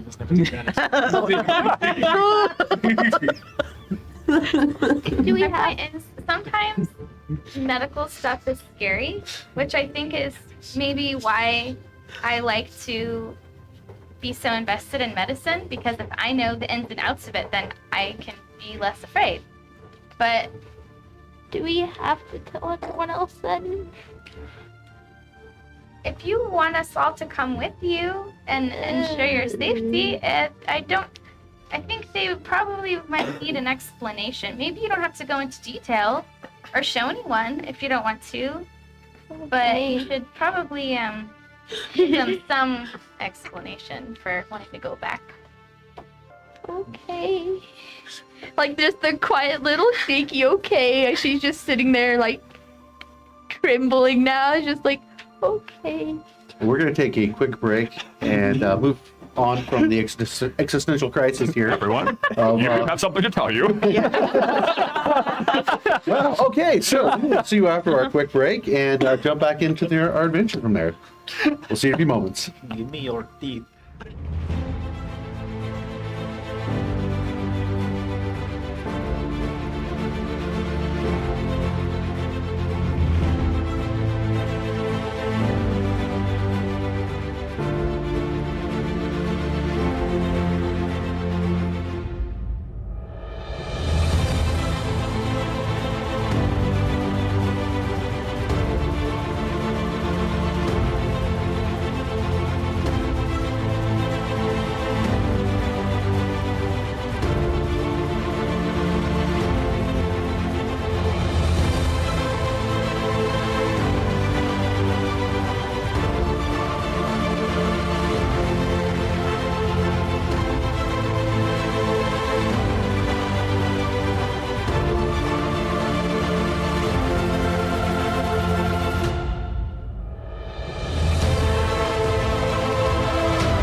sometimes. Yeah. And welcome back. I know you have been on the edge of your seat waiting to see what more talks of puberty we can have, but we're going to skip ahead. What? Oh, that's what. And, and jump on over to Skeech. Skeech, what are you doing right now? So probably before this exchange occurred, I'd like to know where Mary is on like day 2. On day 2, as you're walking. Did we just go backwards in time? Yeah. Well, I mean, time's kind of relative here right now as things are kind of happening, you know, As it's always. very fluid at this moment. Yeah. Mhm. As you are kind of looking about for Mary, you happen to be in the midst of doing something else at that point in time. As you step out the door, Mary happens to be coming right along with you to head downstairs, and the two of you are kind of right next to each other on the stairwell heading down. Oh, hey, Hey, we talk. of course. And Skeech will like walk up with a bucket. It's like the half the size of it. Yeah. What's up with the bucket? Never mind that right now. Okay. I should learn to expect you carrying weird things. I have questions about death. I'll do my best. Are we just gonna have this talk in like the stairwell? We can walk and talk. Come with me. Okay. I'm following you. Questions about death, come with me.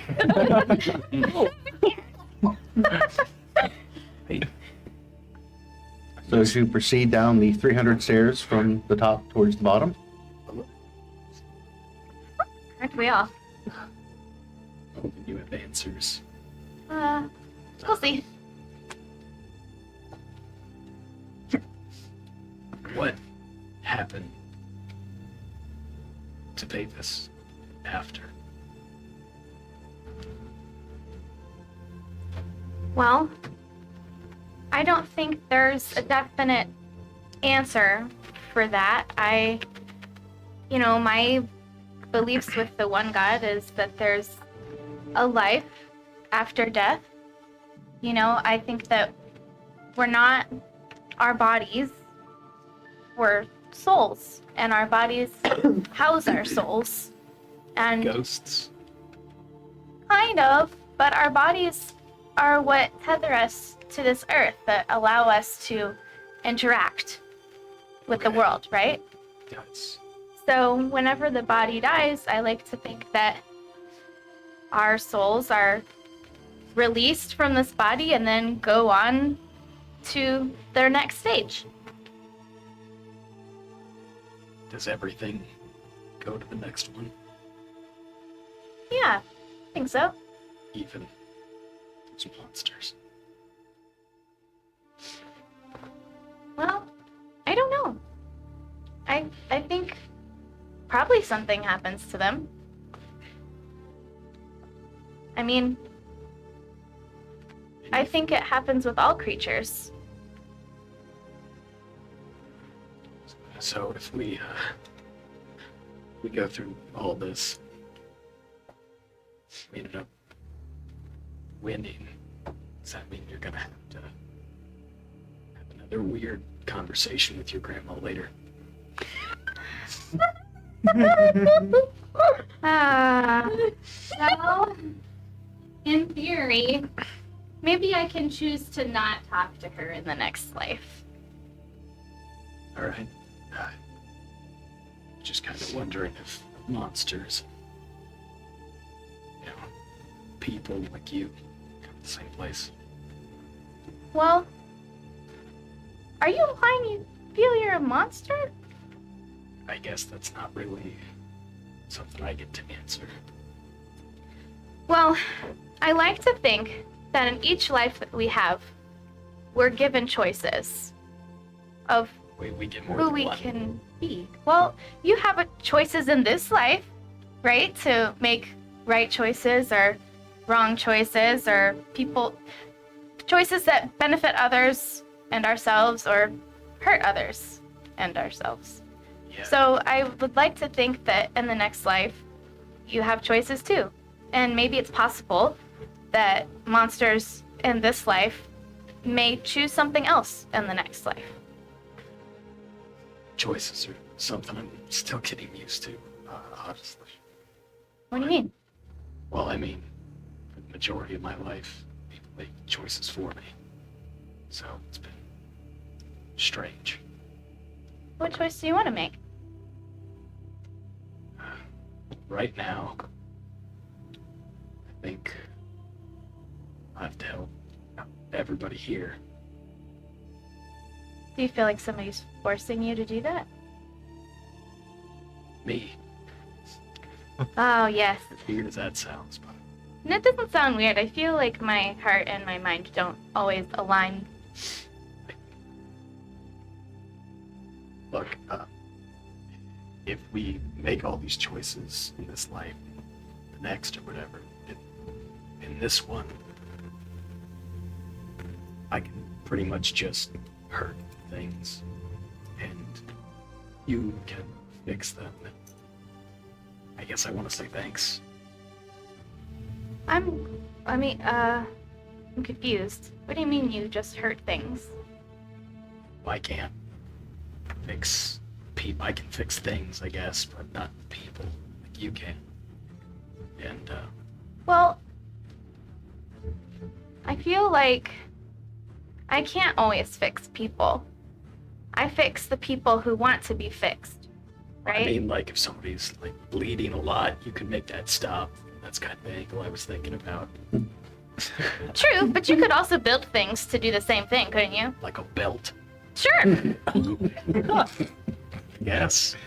About this time, you guys have reached the base of the stairs. And you're just coming out through the door that leads out to that main circlet, which at this point would put you across the area from the armory.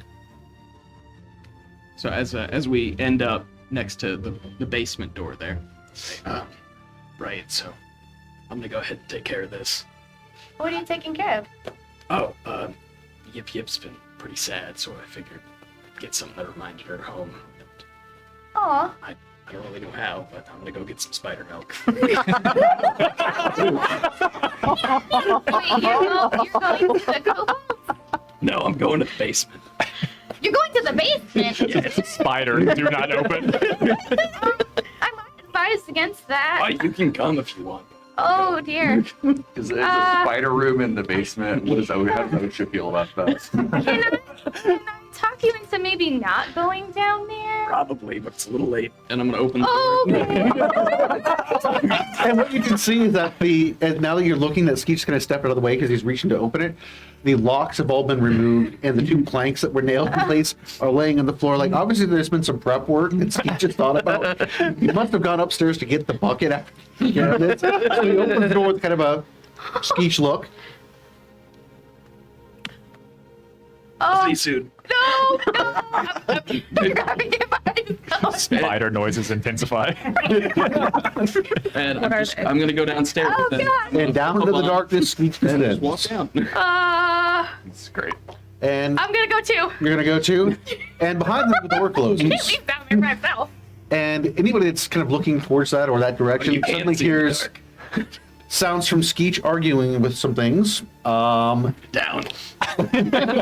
Large clanking, some panic sounds from Mary, Stay down. followed by a series of several large, loud explosions. A little bit of dust rains down from the rafters.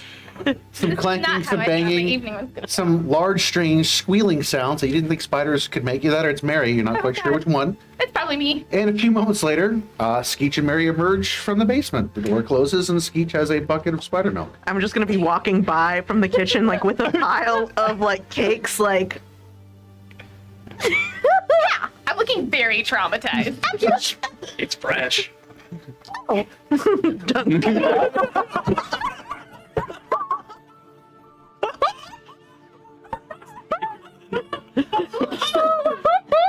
Okay, so that happened. No. Not for me. Anna, what are you doing? So, just like I think Anna's got. Oh, please don't mention the cake. No, it's good. Yeah, it was delicious. Don't worry about it. Yeah, I think I think she's kind of like bopping around from just group to group, just like looking, like sort of with a restless energy, just trying to keep occupied. Yeah, just like, what's going on over here? Spiders, great. Sparring, amazing. Treats. I am holding on by my fingertips. Yeah, and I think that she's also like a little more settled in her skin, like having more, talked with Mary about like what happened and just having more of that out. She's also wearing her gloves a lot less. And you notice her hands are like pretty heavily scarred with the light rings around her wrists, but it's more, she seems more at ease in that.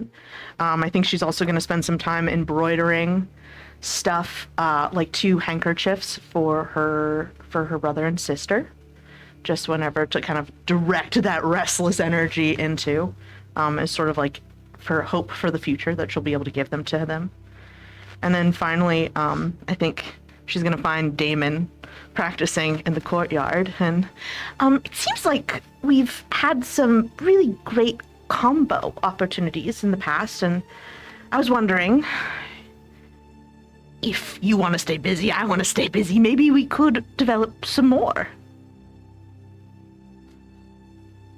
What do you say? Maybe.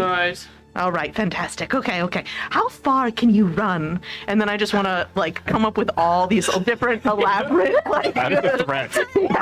like Away from you, like they total or like difference? in the shadows, like all these different elaborate like kind of like tricks that we could do during battle. Yeah. Like how far I can throw like the light that I've been able to conjure to create a shadow for you to pop out, and how, you know, practice running with you through the shadows and just like, you know, yeah. Yeah. This should suck. Yeah. I'm sorry I made that canon. Anyway, driving forward. So the 2 of you are doing a little Nightcrawler style action there, it looks like. All right. Anything else that you're doing this week? Nope. That's basically that's it. Yeah. All right. And Mary, what are you doing during the course, aside from having conversations about life or death, cobalt puberty, Milking spiders. Milking spiders? Yes. How else are you filling your time? Well, I did want to add something to the conversation with Skeech, because I don't feel like I wrapped up my thoughts before it was interrupted by spiders. You don't get choices. Skeech, you know, Working on something back in the room. Yeah. What? A belt. I was thinking about what you said, that that I fix people. Well, I feel like you're good at tending to people's emotions. You know? Like thinking, well, like you noticed that Yip Yip was sad and you wanted to go and make her feel better. I think that's really cool. And I think that maybe, you know, medicine isn't the only way to heal people. And, you know, I think sometimes you're good at that too. I guess I didn't think of it that way.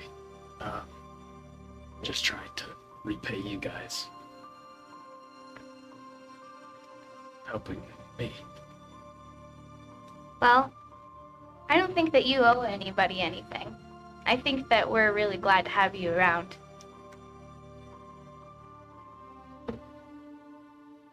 Thanks. Yeah.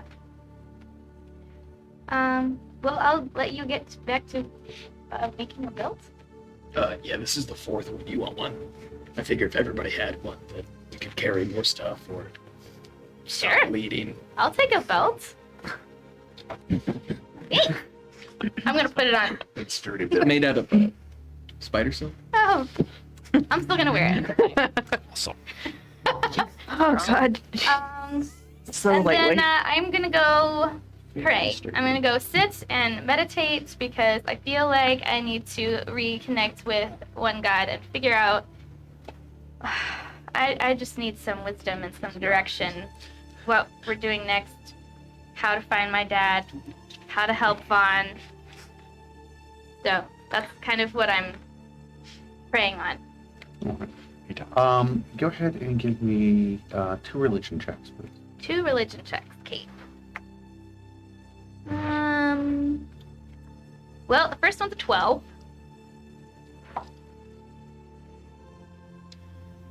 Second one is an 11. 11. Doing really great on you this. do feel you feel much more at ease with the prayers. Just straight up communion is always a very good thing. Yeah. But didn't feel like you exactly got any direct answers. Mm-hmm. But you do feel that the path will be revealed when it's time. You feel almost a bit of reassurance with it, but again, you don't have any real clarity exactly where that's going to be. Peace is good. Peace is good. Yeah. Anything else? I'll probably reread the letter that my dad wrote me. All right. Vahn? For the first few days, I think it would depend on if the effects of me kind of channeling and using my powers have subsided that first day. The more time that has passed since you came up out from beneath the city, every day that goes by, the effects are less and less. I want to essentially be primarily focusing on it, like a mind prison. I want to turn off whatever it is I tap into whenever I use these energies, whenever I channel this, whenever I'm bringing forth whatever this eldritch energy is. And I want to not think about it. I want to separate myself from it entirely. And when I feel as if I have put on the bravest of faces and separated what it is it looks like, what scared those people, what I saw in the mirror, I want to go hang out with the families. I want to get to know them. I want to play with the children. I want to do the things that the regular people that we have brought here are doing in their day-to-day, everyday lives. I want to do their errands. I want to help them with whatever it is that they need. And I will spend probably the first 2 or 3 days doing that. Just ingraining. I'm not looking for meaningful things to come of it. I want to only be focused on them and other people. And it wouldn't be an intentional distancing from the party. There would be waves and glances as we're all going about our things, but I'd always be carrying something, doing something, walking with individuals, with whatever toys the children's have, sitting with them on the ground and playing with them. But I have a plan. And whenever I feel like I have separated myself from this long enough, I would like to go and find Skeech first. All right. I would try to find a time when Skeech is in the makeshift little workshop you have maybe near your bed, the area there. And regardless of us actually having like door frames and not, you'd either hear like a rapping on like the canvas or something because he doesn't want to come in until you invite him in. Yeah. I was not looking up. What do you want? I was hoping we could have a conversation. There's something I'd like to say to you. If now is not a good time, Skeech, I would understand. Not doing anything important. Belts. Roll for belts. No. 3. I'm not going to be like up in your space, but I kind of come over, and if there's a clear spot or on your bed, I'd sit down. It's mostly unused. Yeah. Skeech, I'm not going to dance around this or avoid this whatsoever. I came here to offer you an apology from the deepest recess of my heart. And he essentially is still just rubbing his hand as well. I may not be the most perceptive individual, but I could feel the pain that you were feeling. I'll put down the tools. You remember the conversation we had. That is exactly why I am here. I agreed. I told you that you would be safe if you followed me. I promised you and looked you in the face and told you that I was not like them, that I was not like her. And I realize now it was not my position to say those things because I do not know what it is that is happening to me.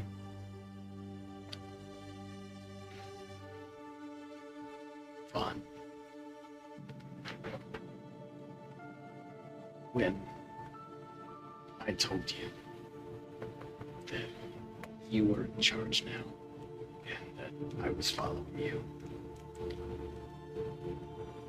I meant it. There's not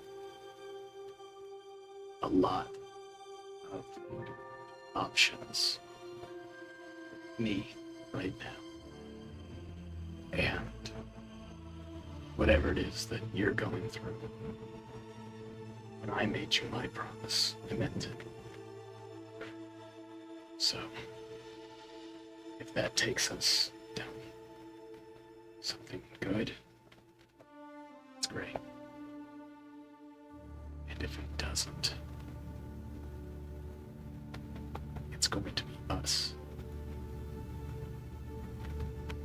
But until then, and I'm gonna place something in your hand and pick that up.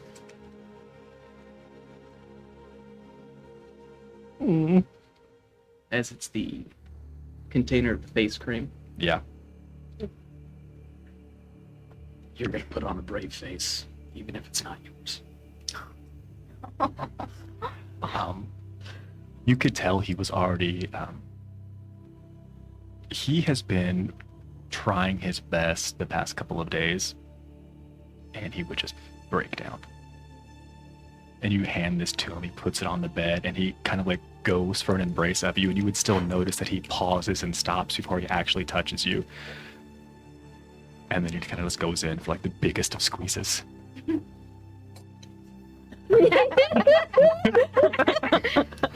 Big for him with an 8. Yeah. Yeah, boy. Let's go. It was the moment. I'm sorry. No, I think I understand what you're saying. And I'm gonna undo the bandage that I had wrapped around.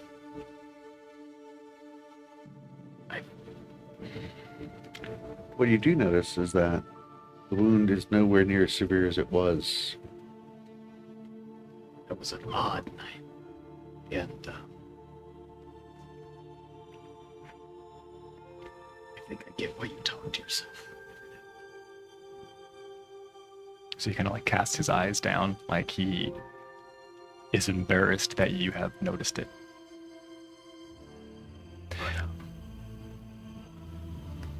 I've kept my end of the bargain. I haven't said anything to anybody. It's still up to you. Don't let it get out of your hands. I'm going to figure out what this is, who this is. I'm still in control of this, Skeech. But I promise, if I feel myself slipping,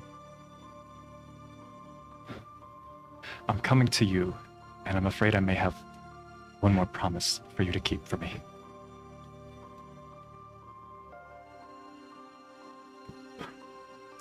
But we'll cross that bridge when we need to.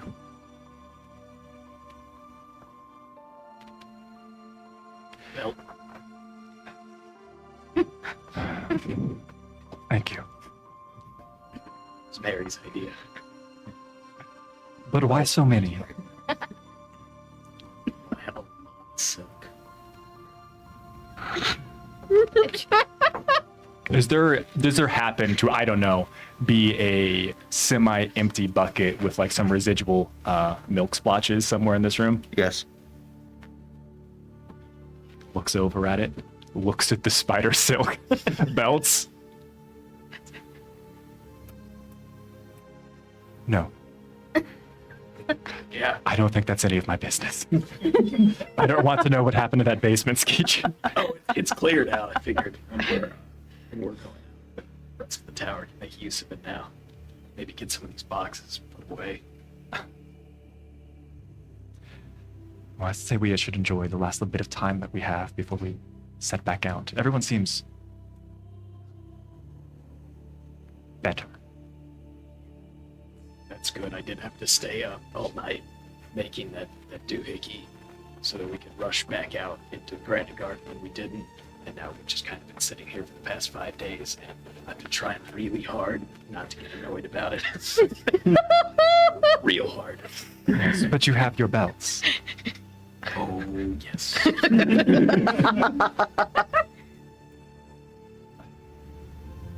Have you seen where Mary's at?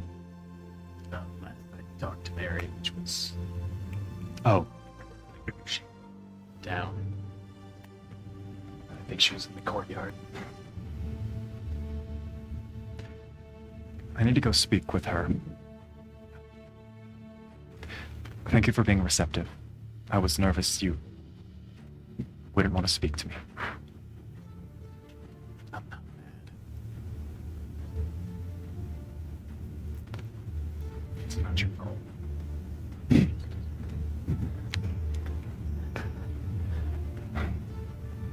Thank you, Skeech.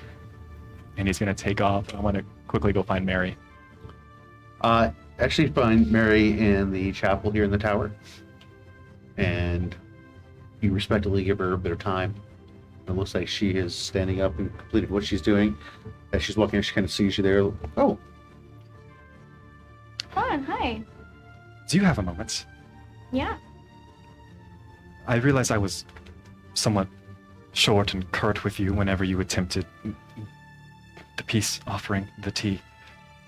I wanted to apologize for that, and like I said, I promised we would speak, and is now a good time. I felt like you had questions, and I cut you off. Oh. I just worried for you, and I really want to help you. I don't even know what that looks like, but I don't know. I don't know what I can do, but I just wanted to check in. Your worry is appreciated, though I think I would feel much better if you focus on the others, like I had said. Of course, but that's just you, and I'm me, so I will worry about you. Some shared cyclical reasoning that I see. That's fair. Mary, when you spoke to me in the courtyard, and it wasn't the friendliest of conversations, and I realized that I may have spoke out of turn when I said that this is something that I could manage alone. And I want to make this clear that I appreciate your care. I appreciate that you are concerned about what is going on. And it's not that I don't want to surround myself with all of you. It is that I am afraid that if I let you all get too close, that if I let you get attached, then somehow it will hurt more when I fail.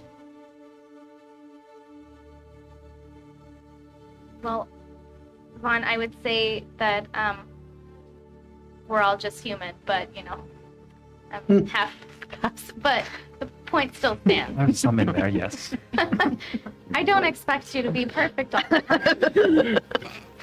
Screenshot.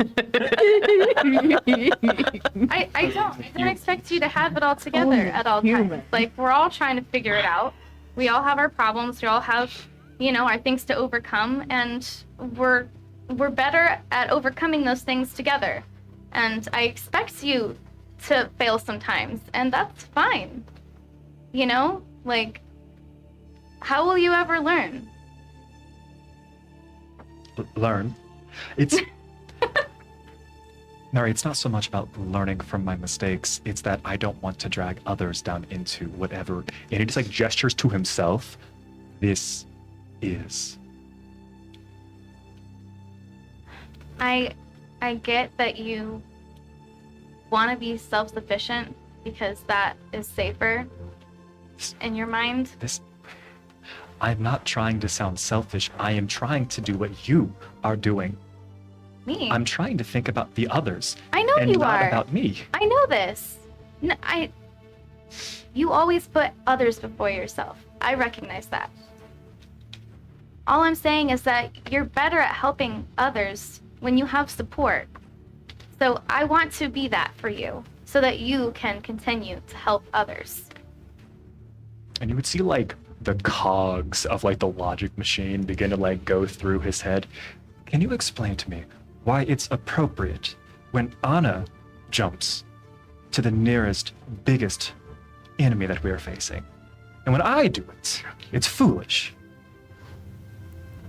I think that everyone has a purpose that they're built for. And have you seen Anna? That's kind of her role, you know? And I think for you, it's just different. Not that you're not fit to like help in that way, but I think that people rely on you for leadership in a different way. And I think that if you're constantly throwing yourself into the middle of danger, then maybe your ultimate role is depleted a little bit. If you say that these people look to me for leadership, why is it that it seems as if Echo has the clearest of decisions, and that individuals seem to listen to the Reverend more than anyone else? What is it that I'm doing wrong when I've been trying so hard to do everything right? Why do you think you're doing something wrong? Everyone listens to you. They won't look at me, Mary. They feared me. We saved those people and they didn't want me to touch them. I think people are afraid of what they don't understand. And there are things about you that I think that you don't even understand. And I think that is the core of the fear. But there's a light as a mystery has just been presented. I think you're right, Mary. I think if I need to understand what this is. This is something that I will figure this out. let me help you. Let me help you figure it out. It would make me feel so much better. Because otherwise I'm just gonna be stewing on my own. Okay. Okay. And I leave. Where are you going? As the couple of days conclude, you guys have one last night here at the tower.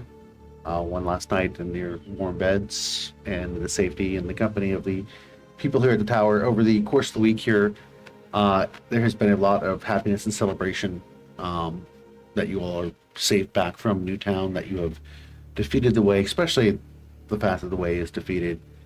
None of them realize Damon's connection to the Way, but the amount of thank yous and just indebtedness that these people feel towards you. You are looked upon as heroes here within the tower.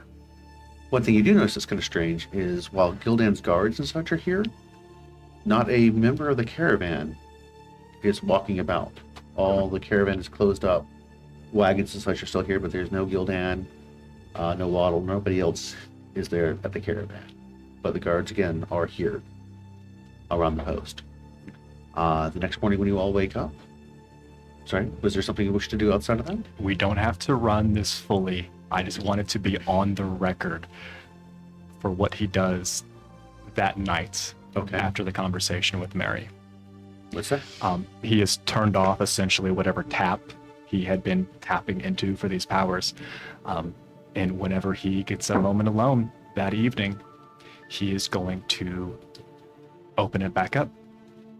And he's going to go ahead and ensure that he has a little bit of privacy by using essentially one of the new abilities that he felt as he was leaving that previous fight, and he's going to turn invisible, and he's going to make his way essentially out of the Garrison Tower. And I want to find a place away far enough and that is secluded. And I would like to essentially meditate and try to see what voice is there. And I want to interrogate it. How to turn tables. All right. Let's take care of this. As you sit down cross-legged, begin to extend yourself and put your feelers out there, it very quickly begins to slither and coil back around you, colder than even the air about you. I want to fight it as hard as I possibly can. I am in charge of this moment. I would say give me a wisdom saving throw. I don't think that's going to be friendly. It's a 15. 15. You struggle, and there's almost a glee that you feel from it as you're struggling against it. And the whispers begin to creep up in your ear. First, they're soft, barely recognizable words, and then finally, it begins to speak in your ear again. And you're mine. That is not true. That is not. And it's like this, if you can think a single thought over and over again, filling his mind with the idea that he is in control of Constitution himself. saving throw. 14. 15 points of hit point damage, and your hand literally bursts with that blood, and you can't help but grapple it in pain as you collapse onto the ground. I've got plenty of hit points to burn. Let's go. And you could feel again it just coursing to the veins, turning darker and darker down your arm there. And no, that's not part of the bargain. You can take whatever you want from me. Leave them. Leave them? A door in. But I will be taking you. There was like a break in whatever his mental. What do you mean? What do you mean a door end? I'm going to essentially try to like whatever it is, whatever connection there is, I want to like chase after it. I want to force it to bend to me. Wisdom saving throw. Do me a favor. Pass me eye. Oh no! Oh, that was not what needed to happen right now. Or is it exactly what we needed to happen? It's not red. Okay. It isn't that one. The next morning, you all notice Vahn is not in his bed. I have a question. Did I feel anything last night? You had the absolute worst nightmares, and you could not sleep well. You felt cold all night long, and so when you wake up in the morning, it's almost like your fingertips are ice practically. The other night, Reverend told me to keep an eye Tighten the belt. on Vahn. Seeing him not there in the morning, Echo is going to give Sky something of his. Try and catch a scent. She knows him. Mm-hmm. And Rolls with advantage. gonna look. And immediately, Sky is on it with the natural 20. Good dot. And it basically, if you're not walking with her, she comes back and bites you on the hand, not painfully, but like, you need to come with me, and she's pulling you with a firm grip. Echoes, everything okay? What's going on? Sky found Vahn. He didn't come back last night. Oh. Did any of you see him? She No. hasn't found him yet. me at She's the got the church. scent, and she's pulling on you like you need to follow. I gotta go, so anyone who wants to come. I'm kind of Absolutely. I like, Okay. I like burning a hole in your forehead. He kind of like gives you an I know. And With all that, I want to turn to Mary. So, you need to help. I'm trying. Tell me what you know. He's an idiot.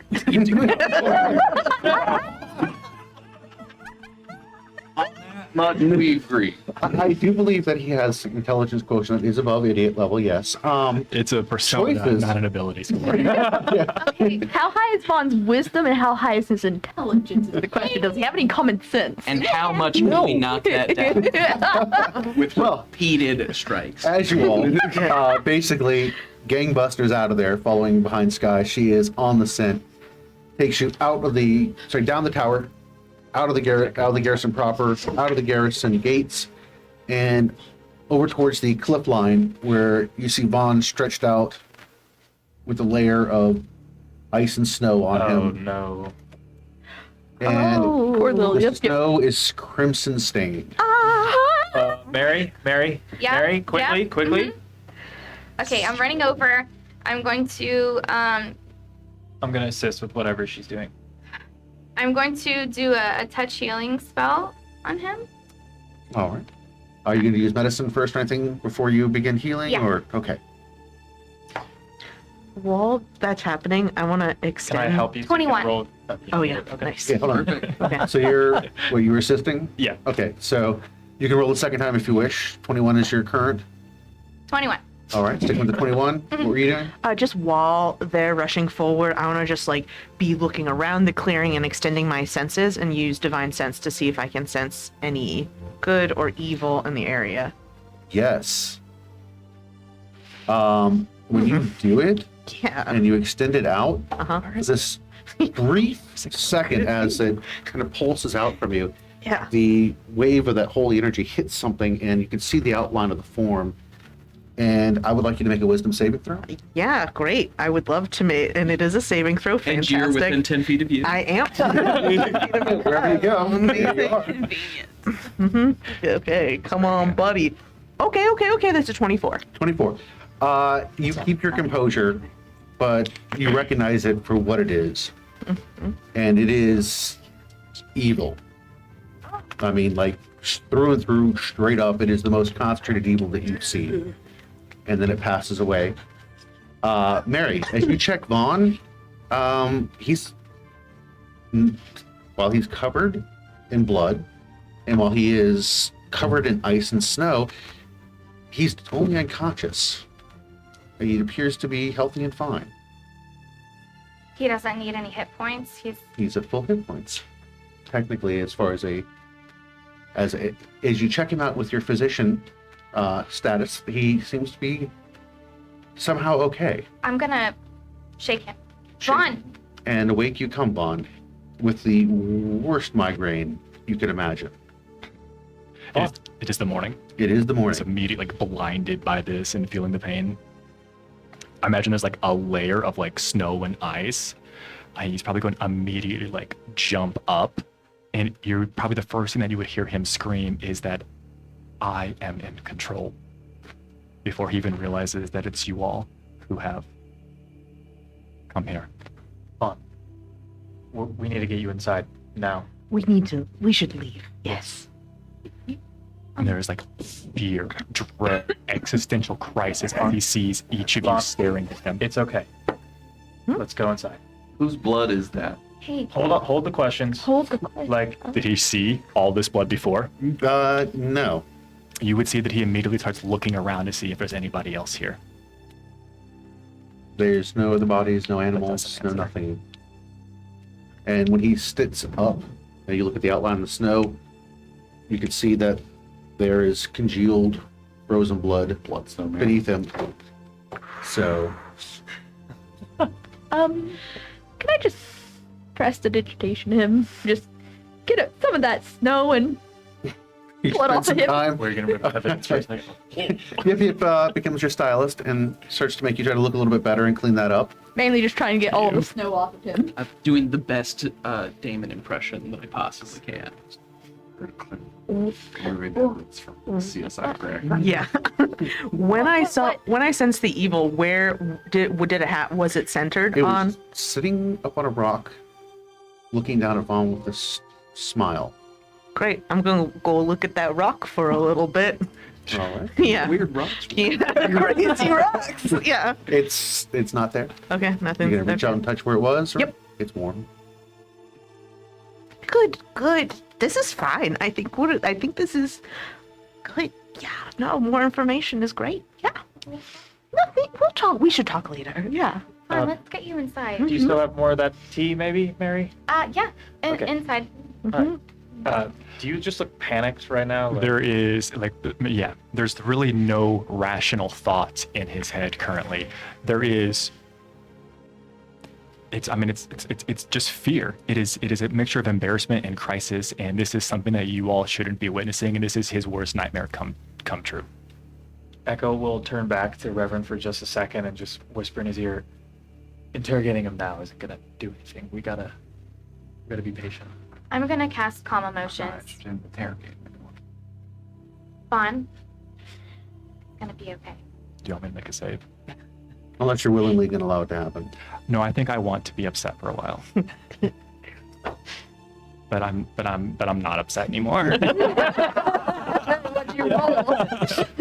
What'd you roll? 3 on the die. Yeah.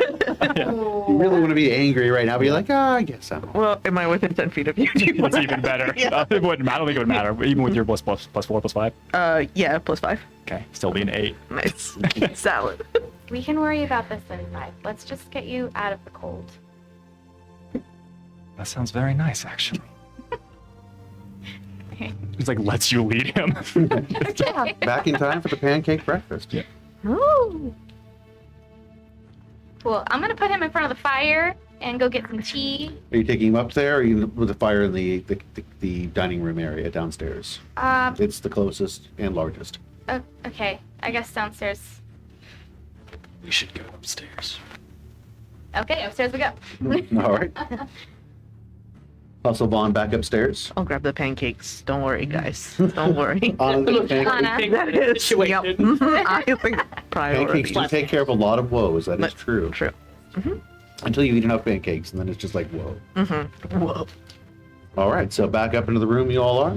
Mhm. Not quite the start of the morning you were expecting. Vaughn's in front of the fireplace. You all are pretty much staring at him right now, I guess, like judgmental parents. I'm No. uncharacteristically quiet, just kind of like staring darkly off into no particular spot.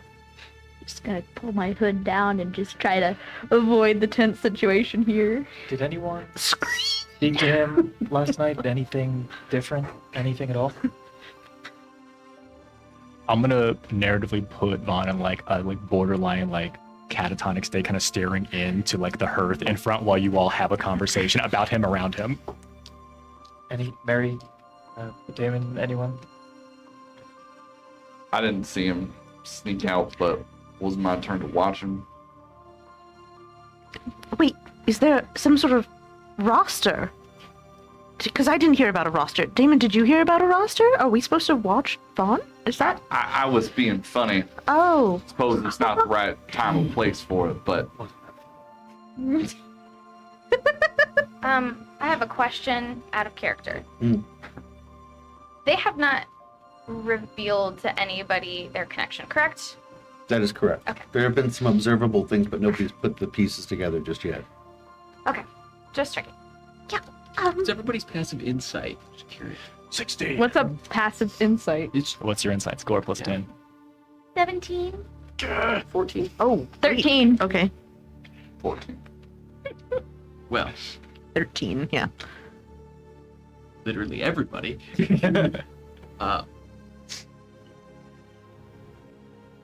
Skeech keeps starting to speak and then stopping and starting and stopping, just staring at Vaughn. Hey, Skeech, can I talk to you for a second? Can you tell us? No, it's not okay. Either you do or I do. And I think that is. Even the dog does the look back and forth between the two of them. Yeah, I think of all the whatever voices or cacophony, not my turn to watch him. Was there a rotation, some Yeah. type of list? Yeah. And I think Skeech's voice kind of cutting through this. Oh, we may as well show them then, shouldn't we? Show us what? And he would just kind of still looking forward, kind of hold down his hand, towards Skeech. Skeech will unwrap his hand. It would appear, in my haste and my foolishness, I may have incidentally brought Skeech into whatever dealings I have made to gain this power. And now whenever I tap into it, Skeech pays the price. And I went I attempted to set things right last night, and I lost. Would this have anything to do with the presence of pure evil incarnate that was watching over you? What? Beg your pardon? Oh, Great. That's great. Okay, cool. Just no. I need you to be very clear and very specific. What did you see? Where was it? It was on, just for a moment, and it vanished soon after we arrived. Soon after I saw it, really. But it was just sitting on the rock, looking down at you. Was it? And you would see like he's trying to like go through the process of putting himself back together. What? No. Was it looking at me or was it looking at somebody else? It said that it had a connection. It already had a door. It was already watching somebody else with us. Was it looking at me or was it looking at someone else? Do I have a sense? It was looking at Vahn. Almost again, he just kind of been watching over him, smiling down. It was just watching you. How many of us will you be willing to sacrifice, Vahn? 0. I will not sacrifice any of you, Reverend. I went to take care of this last night. Alone. It was a mistake. I know this. Getting sloppy, Vahn. You're making a lot of mistakes. It is better that I make these mistakes now than get you to the end of this and we all fall. I'm so tired of your martyr complex, Vahn. A martyr complex, Reverend? Yes. What is it that you have been wearing this entire time? A facade. I am trying to do what is right by the individuals that are here with us. You tell me how I should act and behave? I don't Who know are how you to act. today, Reverend? Who am I today? I'm the same thing that I've always been. From the moment that I met you, I've been very clear that I'm a con man, a charlatan, and a ne'er-do-well. You were the one that been wearing the mask this whole time, Vahn. You never really showed us who you really are. You watch as like he like the equivalent of like taking off weights that he's been putting on himself. Do you want to know who I am, Reverend? What I am? I think you owe it to all of us, especially since you've drawn one of us into it. Wasn't like that. Let him. If that's what he needs to feel and what he needs to believe, I will bear that. No. I'm going to tell you. It's the truth. Every single time we have one of these conversations, somebody ends up breaking, and then we say, okay, no more secrets. But there's always been at least one, and I'm sure it's not the last. You want to be the hero. You want to be the martyr. You want to be the one in charge.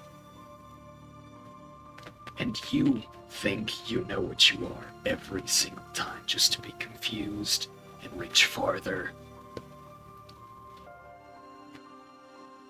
You're just a boy. And that's okay.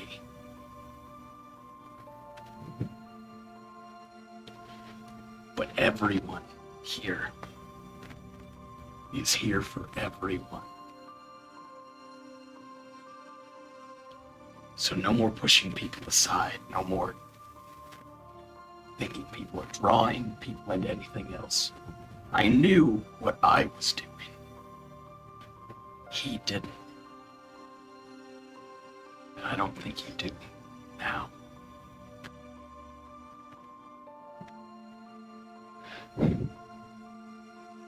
I do not. I was the eldest born of the line. I was told I was to be king one day. That is not what they asked of me. It is what was told of me. I didn't want this. But it's what my family wanted, and they are dead. I want their deaths to have meant something. I am doing this for their memories. Everything I have done is so that their deaths have not been in vain, but I will not pay this blood price. I have no idea what I am going to do next, but I know that whenever I see it, when it shows itself to me, I will make the next best plan.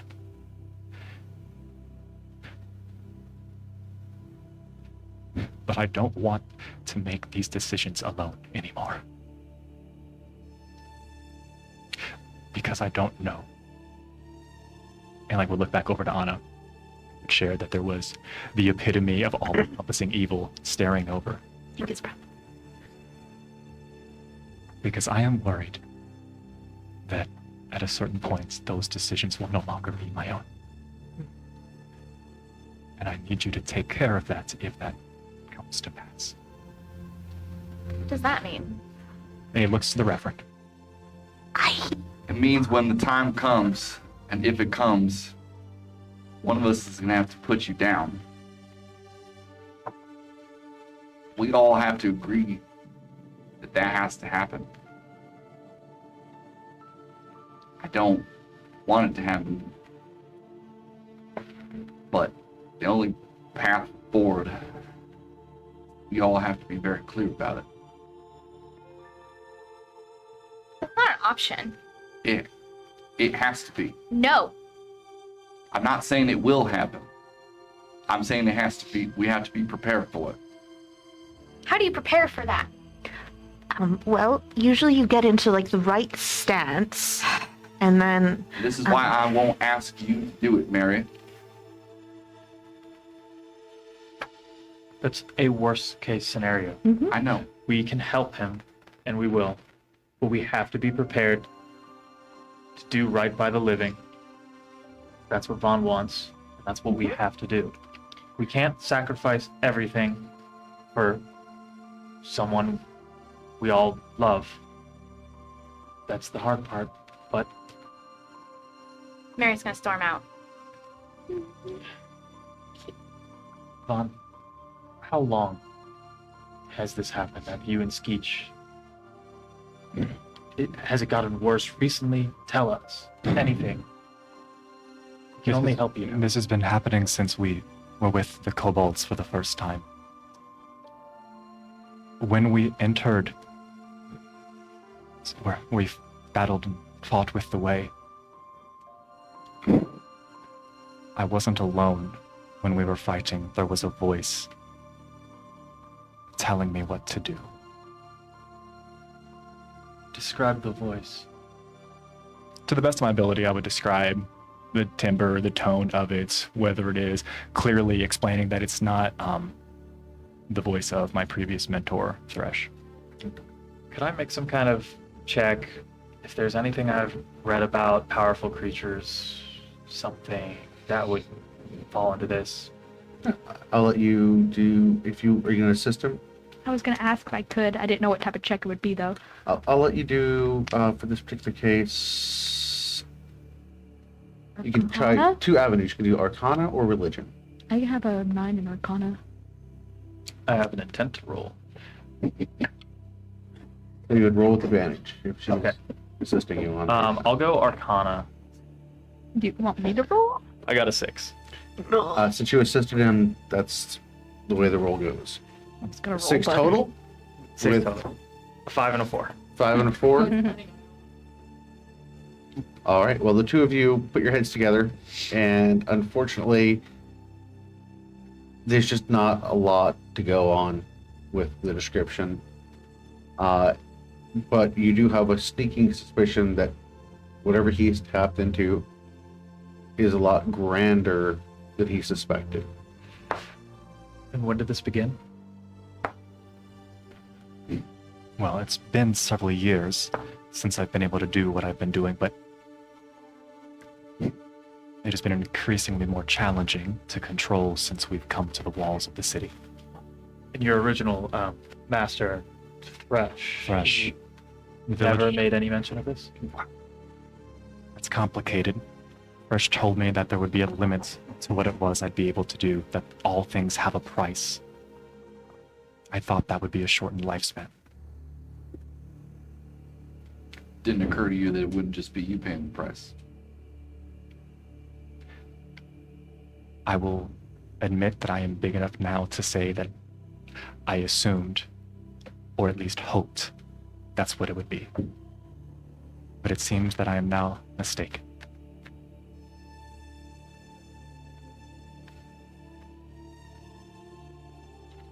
Said that this connection with Skeech first manifested when we kobolds.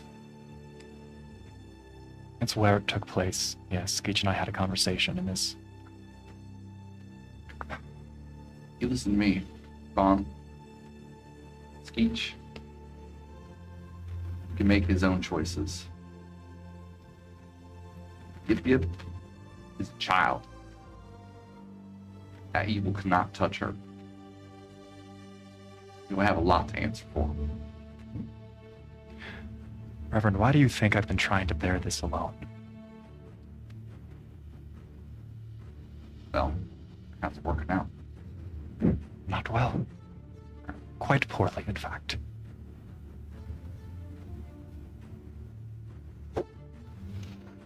Well, we got how many evil entities we're dealing with now? You're counting me among those numbers? No. No, I would have sensed it. You're fine. Just your friend. We'll add that one to the pile. A lot in Granitegard.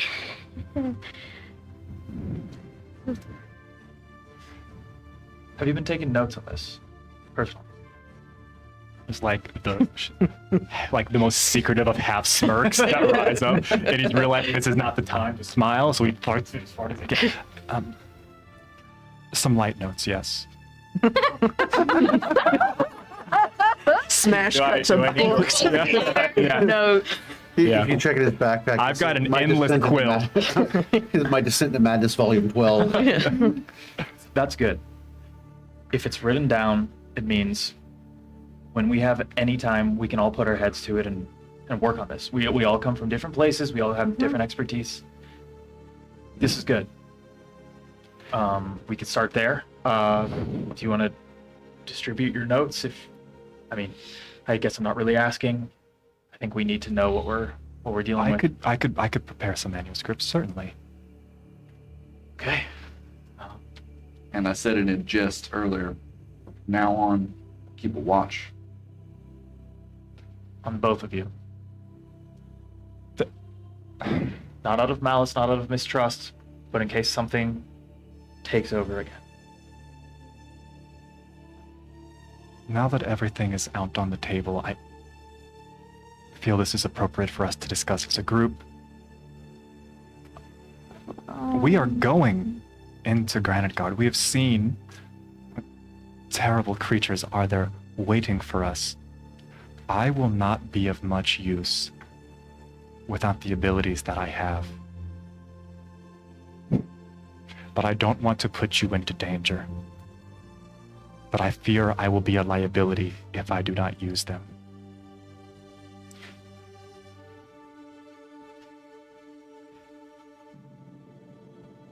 I would agree, but we don't know what we're dealing with here. If this thing takes over, then you're more dangerous to us than a liability. You're a direct threat. So until we know more, I would feel better escorting the king than risking everything. If you have something to say, Reverend, speak your mind. Sure is a real convoluted way to keep your friend the Reverend Goodberries around. I guess I gotta follow you into the city to watch your back. Then just leave. I feel like I just said I was gonna go. Then go. I'm gonna... I'm so tired of you making your snide comments all the time. It's kind of my thing. It's annoying. Yeah, I know. Is this something that you would like to say to the rest of the class? If you want to go, go. Are you telling me to leave? I'm not telling you to do anything. But you constantly, all the time, want to make these comments that you want to leave. You threaten other people in our party. If you want to go, go. Are you not in agreement with us about this situation? He mutters under his breath, I have a name. And your nickname is talking about your Situation. friend. What, in killing him? Think I want to kill Vahn? Is that what this is about? No, I think there's another option, though. Is this about the other day? No. We're not discussing that now. Well, are I we? feel like we are. No, we're not. This was about Vahn. We're not bringing that up. Well, you did say we were putting everything out on the table, but Look, I'll keep my mouth shut. I am closer to this than anyone else at this point. If things start to get worse, I'll tell you. That way you don't have to hear it from him. You don't have to trust that he's in his right mind. I'll tell you. But what if it gets you too? Then what? Well, in any case, it seems to be slower with me, so think of it as an early warning. Guess that's the best we got. It seems prudent. And I'm not sure, but we're about to go to some places that has incredible corrupting ability. So the odds that each of us will emerge unscathed are pretty low, and I personally would consider it a great favor, just in case any of us is corrupted, that it would be a greater mercy Considering what to be taken care of by a friend than unleashed on the considering world. what some of the things they can do in there, Mm-hmm. I agree.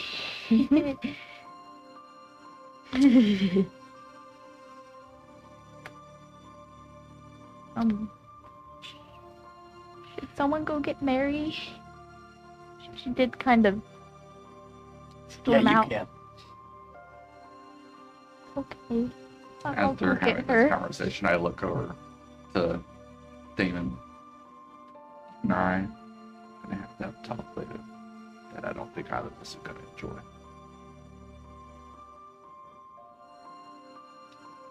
What? You know, You go off to find Mary? Yep. Mary, did you go to the chapel, or where'd you head off to? I did go to the chapel, and prayed and yelled at the one god for a while, and then I went to the back of the chapel, and now I'm chopping wood outside. Yes. What a nice, calming activity. Yeah. Yeah. Get all that aggression out in a directed manner. Yes. I have some pent up energy. Yeah. for you. That's why. Imagine that scene from the Avengers. And she rips the wood apart. Just like you did to the spiders. Oh. Yeah. Yeah. All right. Vicious. Mary? You know, a belt would be really helpful to carry that wood. Good thing she's got. As I say, got a belt. I just got a belt. So you hear Yip Yip's voice as you're in the midst of splitting wood. With your shield. Mary? What? If you want me to go, I can. I just wanted to make sure you're okay. Great! Is there anything I can do to help?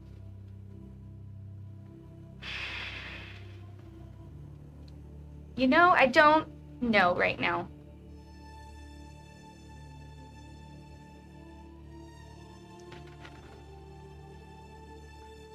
I feel like nobody trusts me.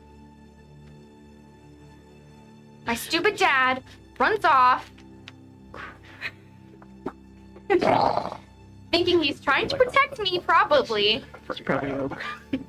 Doesn't include me, and trying to, you know, save the world from my crazy grandma. Because apparently I can't handle it. And every time I tell freaking Vahn that I can help and I want to help, and he says he's gonna let me help and then doesn't. Because nobody seems to think that I'm capable of any help, of anything. I don't think it's that. From what I've seen, Even Damon doesn't let me help. I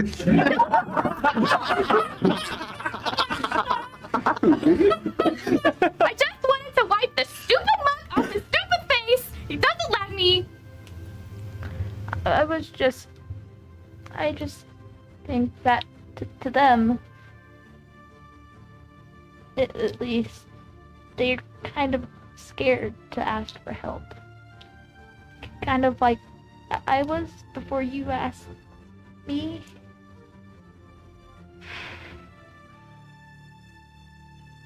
And I don't really blame them for that. But How do you make someone not afraid to ask for help? Everyone needs help. I don't know, because I'm still afraid that at some point I'm gonna have to tell them we need to go back to the Kobold City because something's wrong with me, and I don't know what it is. But I don't think now's the best time for that, considering the arguments that are happening up there right now. Can't we all just get along? No, we can't. You guys need some counseling. I'll talk above table. I Maybe. think next session we start out with just a brawl. Brawl. Not lethal. We just get it all out. I'm down, honestly. Should we? I think they celebrate Festivus in Granitegard. Maybe a feat of strength. We should. And she's rubbing at her eyes. She was clearly a bit shaken up by how tense it got in there, and she's just. We should probably head back, though. As much as I don't like being in there while they're all arguing and stuff like that. I think it's important for all of us to be there and talk through this right now. I'll be there in a bit. Thank you for coming. She gives like a little meek nod, but stands and waits because she's kind of scared to go back, and she's using this as an excuse to stay out longer. So fair. That's why. It's awesome. I'm like, see you just standing there, and I'm gonna hand you at Max. It's a I don't even know if she can hold it. She has like a 9 in strength, and she's like 3 feet tall. You wanna help?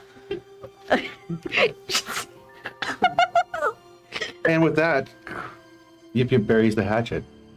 All right, so we are going to take a break here and join you all next week for our next episode of Doom City of Granitegard. So come back and see us and see if our party can get over their dysfunctional family relationship here and Probably not. We do start. and move forward to vanquish some evil. I want to find my dad. I hope you Join us again for Daddy Issues next week. We'll see you then, 7 o'clock.